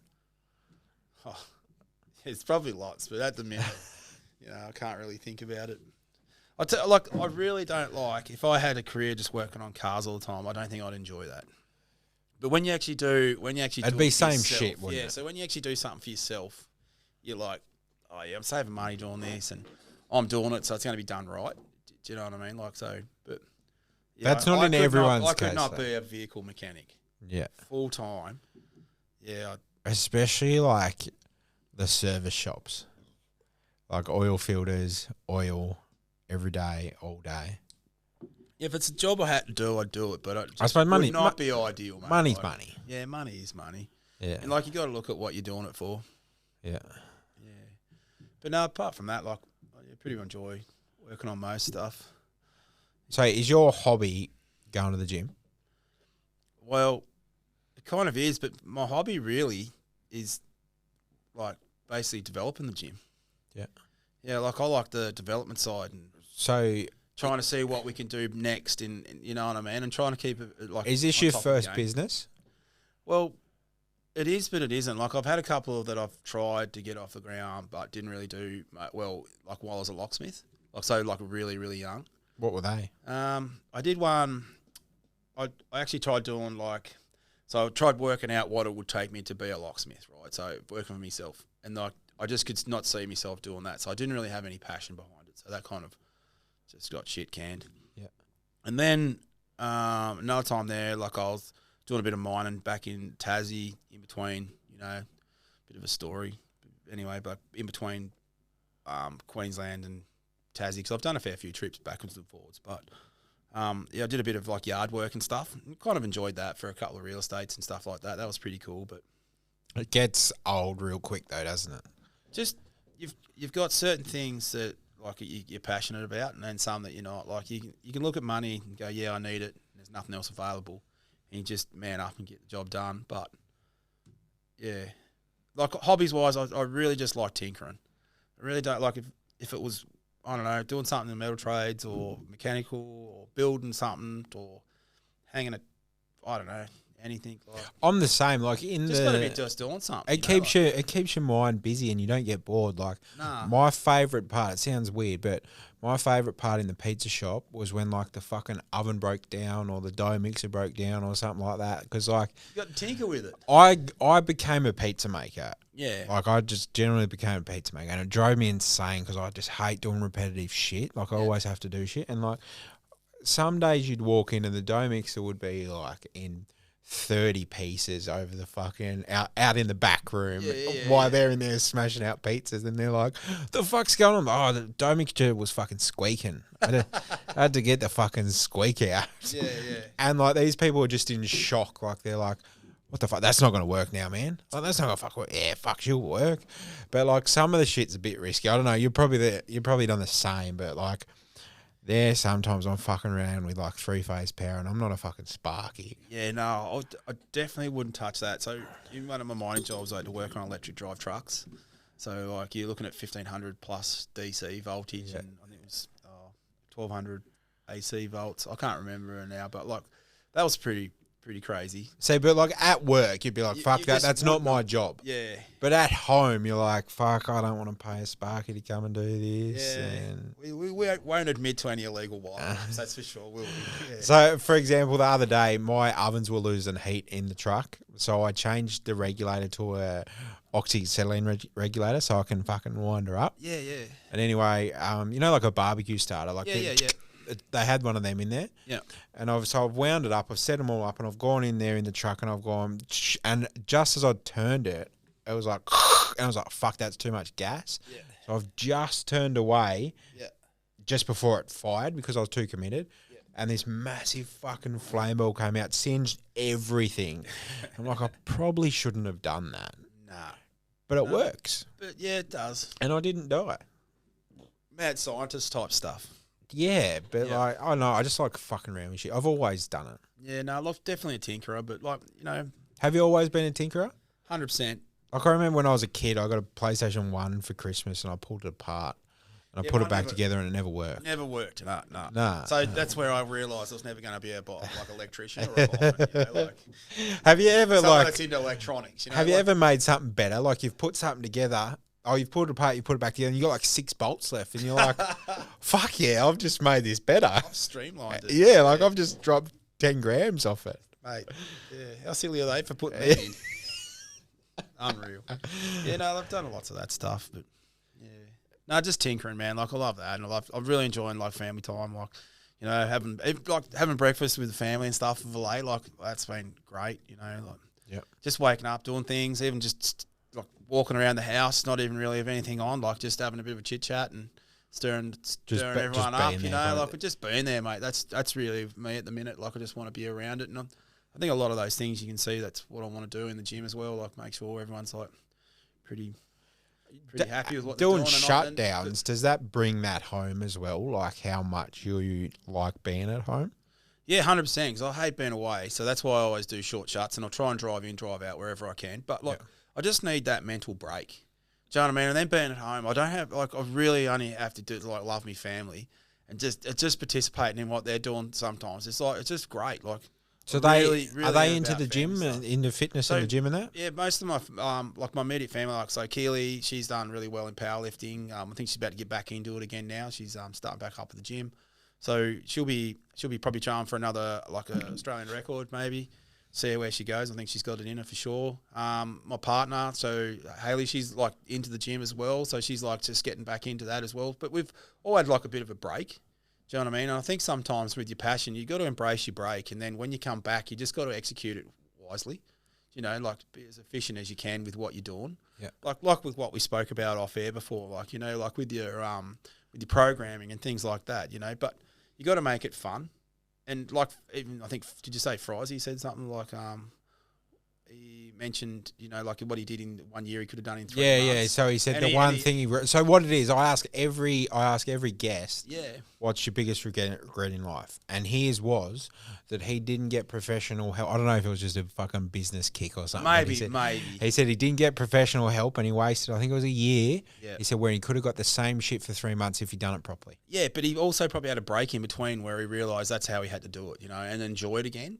Do you know what I mean? So yeah, because he said what enjoyment. You got to enjoy what you're doing. He said when he got into it, there was no one really getting into it. So like, he just went to the gym and was like lifting fucking heavy weights, like just lifting as heavy as he could. And you're right. And how he used to lift it then to now is like chalk and cheese. Yeah, but that's like how everyone should evolve as we we should be all smarter with what we're doing. Not only in fitness, but everything. Everything, mate. Like that's and I hope like I've stressed that enough in this podcast, mate. Like people just need to be the best version of themselves, I think, and moving forward, that's how we keep happy and not, just be better, I suppose. Like, so touch. We're only here for a short time, aren't we, mate? Like, who knows the end? Yeah, who knows? We'll fucking walk out the door and get hit by a car. Let's hope not, mate, because I want to go home. Look at the size of you, though, mate. You'd fuck the car up and just shake it off. Everyone says that. But walk it off. Walk it off. Yeah, walk it off. So, on that note, what would be your biggest regret in your life? The first thing that comes to mind. Doesn't matter what it is. Oh, jeez. I think, honestly, back to the... It's a hard one, isn't it? Yeah, it's so hard. Do you know what? Like, I think I go back to family a lot. But I honestly think it's like upskill with family knowledge as much as possible. And what I'm saying there, like get from the older generation everything you possibly can, because like we touched on it before, and you don't know how long you're here for, and appreciate who you have got in life, and try and make the best of every situation. But like I had a situation there where I used to have a pretty good family, like basically a relationship with my grandparents, and like both grandparents, but one in particular was my grandfather, like William, we used to call him Bill. And he was a diesel fitter, and it was kind of one of the things that inspired me to be a diesel fitter. And I think, honestly, me growing up through my teenage years, I didn't spend enough time because I was silly and doing stupid stuff instead of spending time with them. And that'd probably be my one biggest thing, and why I really am so focused on trying to have this family balance, so I don't miss nothing. And to my 2 kids, I'm trying to be the best person I can be with what I've been given. Do you know what I mean? And trying to be better and help them evolve as well. Like as much as some days they're crabby at me doing something that they didn't like, at the end of the day, I hope they look back on that and say they're happy that I did be that person who I am, and just enjoy it. Like, it's hard as well with your kids and that as well, because you want to just trying to involve everyone. You want to be their friend, but you got to remember that you're also their parent. Like, yeah, you need to make them the better version of you, kind of thing. Let's hope so. that's the game. But yeah, back to that. It's probably my biggest regret. I just didn't spend enough time when I had time. So is that just mainly with immediate family or all family? I think everyone, mate. You just got to get around it as much as you can, and like time's a funny thing, isn't it? family, Because you can never get it back. Intimate, like friends, whoever. Like, just don't be so self-involved. Like you got this importance. Like, just humble up a bit and enjoy what's around you. So is there a point in time where that changed for you, or you've always thought that? Probably when I started the gym. Yeah. It was just like one of those things where I took a stand, changed my life, took a stand, really wanted to make something of me where I was a little bit you know what I mean? Like probably a bit too much there business-wise. And now I just really want to, and I'm trying to pave that path. So that was and building block it, you know what I mean? Like but I reflected back. So that was into the gym. You're like, fuck, I'm spending a lot of time on this and not much with family and that. Yeah, like, and then my partner brought it up to me and stuff, and you just got to really communicate well. And like, if I could say anything, just communicate, mate. Like, that's a big thing. And for me, believe it or not, I'm not a very good talker. Like you don't have to talk to communicate, though. Like, it can 100%. Be actions. And it can be actions too, but a lot of people see communication as verbal. Do you know what I mean? And sometimes some people don't see what you're doing. Yeah. And reading it. Yeah. Like from your actions. Yeah. So, yeah. See, I do a bit different. So I'm a mindset where I'll say something, but I'll act different, because I'm a big believer that if people don't know what to attack, then they can't fucking attack it. no matter who it is. So no one really knows what's going on, but there's shit going on. I'm hearing you. And sometimes you just have to do that. Just a different way of hitting it, isn't it? Like, yeah. Like, for example, you're like, this is what I'm doing. You tell everyone, like, the truth. Where I'm like... Yeah, there's no room for lies, mate. Where's lies get you? You know, like, we've got a big thing with our family. Like, you know where you're going, mate, if you're telling a lie, you know, you're going to jail. You know what I mean? Like, everyone laughs about it. But, like, we're like an open book. And I think that communication with my family is great. I love that. Yeah. Do you know what I mean? I could have multiple shit days, have that one good day, and know everyone's telling the truth. So, and it also instills a lot of trust in that back into your family, you know, like, which is a good thing. So you've got got a good circle kind of thing. You have to, mate. Yeah. But then, like, you go back to your friends and everything like that too. Like, you just, that's that circle. And I think you build that better when we're talking about social media in real life. I think you build that better in real life. The social media thing's more of a, you know, it might be an introductory thing or a facade or however you want to live your life. And that's up to each individual. But for me, I just want to put it down and live life, you know, one foot in front of the other. And I don't have too much time for social media. And so if you could have your way into real actions. So if you could have your way, would you not be on social media at all? Yeah, I lived many years without it. Do you know, like, but I like putting it up for some people that I can't get in touch with. Yeah, so people they can live see it. away. So you can use it like that link too. Like, let's not like go away from the fact. I think that's originally what it was designed for.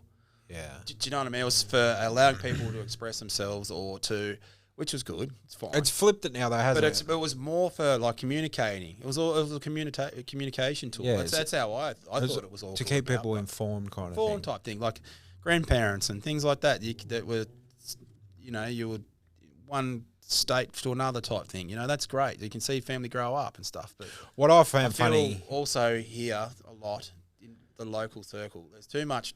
Everyone worrying about what someone else is doing. Yeah. Do you know what I mean? Worry about your own backyard, mate. Yeah. You know, like, fucking man up or whatever. Like, don't worry, pave your own path, you know? I went through a purge about 2 years ago. So I had over 1,000 friends on Facebook. Oh, is that what that message was for? And then I got this notification. Did it send us a text message or what? Like, yeah. Anyway. And what happened was I was friends with these people. Yeah. And you'd say g'day to them in the street and they'd turn their head and walk the other way. And so, well, why the fuck are you on my shit? So I've dropped down now. I think I'm on like 148 from 1,000. And like people think, oh, yeah, that's good. But like I'll tell you from experience, there's no bulk delete on Facebook. That's going into everyone's profile and going unfriend. I think that's committed.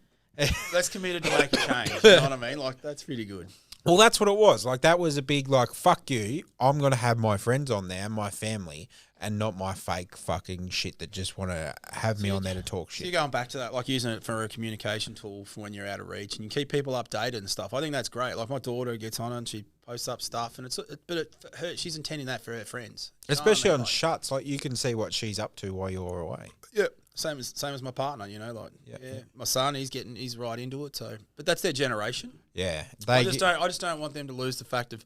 That's why we're so open at home. Like, we try and, you know, so you develop that at home, so they're not losing it. So they're not living in their phone instead of. Yeah, sometimes we text each other inside because we don't want to be noisy. You know what I mean? Like, sometimes you're sitting in bed, you're like, hey, look, the kettle on, and they're like, no, you know. Yeah, I know. Swear words, maybe, you know. Like, yeah. Piss, you know? But at the end of the day, like, the majority of our stuff, and I'm saying 99.9%, is all verbal, you know. Like, a funny thing is, I seen a meme the other day. So I think it was like some parade. It might have been the Queen or something. And there was all these people around them with their phones out, looking at their phones. And there was this old lady just leaning on the fence, just watching it in. And they said that old lady is the only person that's seen it in real life. Everyone else seen it through their camera lens. Yeah. And you look back and you're like, that's true. Like, people nowadays, they go to, say, school concerts with their kids. They're not looking at their kids. They're looking at their camera, recording their kids. What's it for, though? What are they recording? Is it going in the memory bank, or is it in all honesty, I think it's just on their phone that's fucking goes in their trash. Yeah, that's what I'm saying. Like, they use too much instead of live in the moment. They like living on their book, like, so it's like power back to the phone. Yeah, way. Like, look, I'm the first advocate that I need to be told to get off my phone. Are you a big picture taker and a video taker? No. Like I'm saying, like I do too much business stuff on phone. So that's what I'm saying. Like I'm trying to get that balance back where I put it away, or I turn it on silent, or I mute it, or do not disturb, or like I do that a lot now. Like every time I go to bed, I'm do not disturb.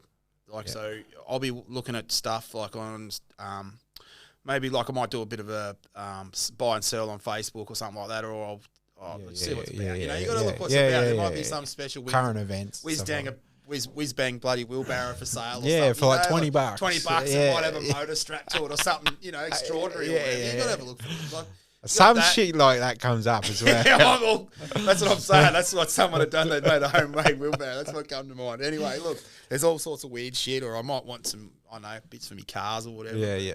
I've got, I've got a Harley too, so there's always bits and shit to worry about. So, but yeah, they just the funny thing is, you get on it, but you look at it, but you're not, it's just for. I'm still not disturbed. It's my time. You know, that's what I'm getting at. And sometimes on YouTube, I'll watch a quick clip on how to do something or whatever. I spend more time watching YouTube than I do actual TV, I think. Yeah, I think we'd be the same. We like, me personally, I do a lot of YouTube. I do like YouTube, actually. So you can learn. You can learn from YouTube as well. Yeah, I like seeing those hacks. You get on those much? Those 5-minute life hacks and stuff. Yeah. Some of them are real fucking. Others are like, what the fuck? Yeah, it's a bit tacky. You think, some of them are like, this is built in Thailand. You know, yeah. Some of them, like you think, but some are like, fuck off, that's not real. And then you try and you're like, what the fuck? Things like that though, like for me, like they create conversation with family. Like my son, like Big Coop, he's like into all that stuff. Yeah. Like, oh, what about this and that? Like, and he likes all the funny stuff and someone making something that blows up in their face or whatever. And you just show some of these hacks and that. Like, you've got access. It just kind of creates conversation for next time when you're looking at, oh, did you see this or whatever? Like, Speaking about Facebook Marketplace, my old man's always been Gumtree. What's he now? The other day, my mum introduced him to Facebook Marketplace. And anyway, you go over there and he's just sitting in his chair on his iPad just scrolling the fucking Marketplace. And he'll be sitting there and he goes, fuck, see this jackhammer? It's only $40. And he goes, can you take me to get it? And it's like, the fuck do you want a jackhammer for? He goes, it's only $40. Hey, it's like the castle. Straight to the pool room, Like that's one of our favourite movies. Like I think there's not my memory. Our family doesn't like the castle. So it's like Chevy Chase movies. Who doesn't like Chevy Chase? You know what I mean? Yeah. For me, it's eBay. Yeah. Like I'll buy shit on eBay. Like, fuck, I really need that. Yeah. And I've got shit at home in our drawers that's still in the fucking Australia Post pack because I picked it up. I'm like, oh, I know what that is. I'll sit that there for later. I just never fucking undo it. Unbelievable. You waste fucking money these days. That's it, man. Hey, look, this has been good. Yep. It's been real good. Dude. What did you think of it? I'm loving it. Nah. Is it as bad as what you thought? No, definitely not. Definitely. Look, people, if anyone gets invited, just come give it a crack. Like, you never know what you might get out of it and stuff like that. So, same as the strength thing. Come down and have a look at it like the strength thing. That's exactly right. And, come say hello. Yeah. All right, cool. Thanks for coming on, man. Hey, anytime. Thanks for having me. We'll finish up now. See you, mate. Cheers, man.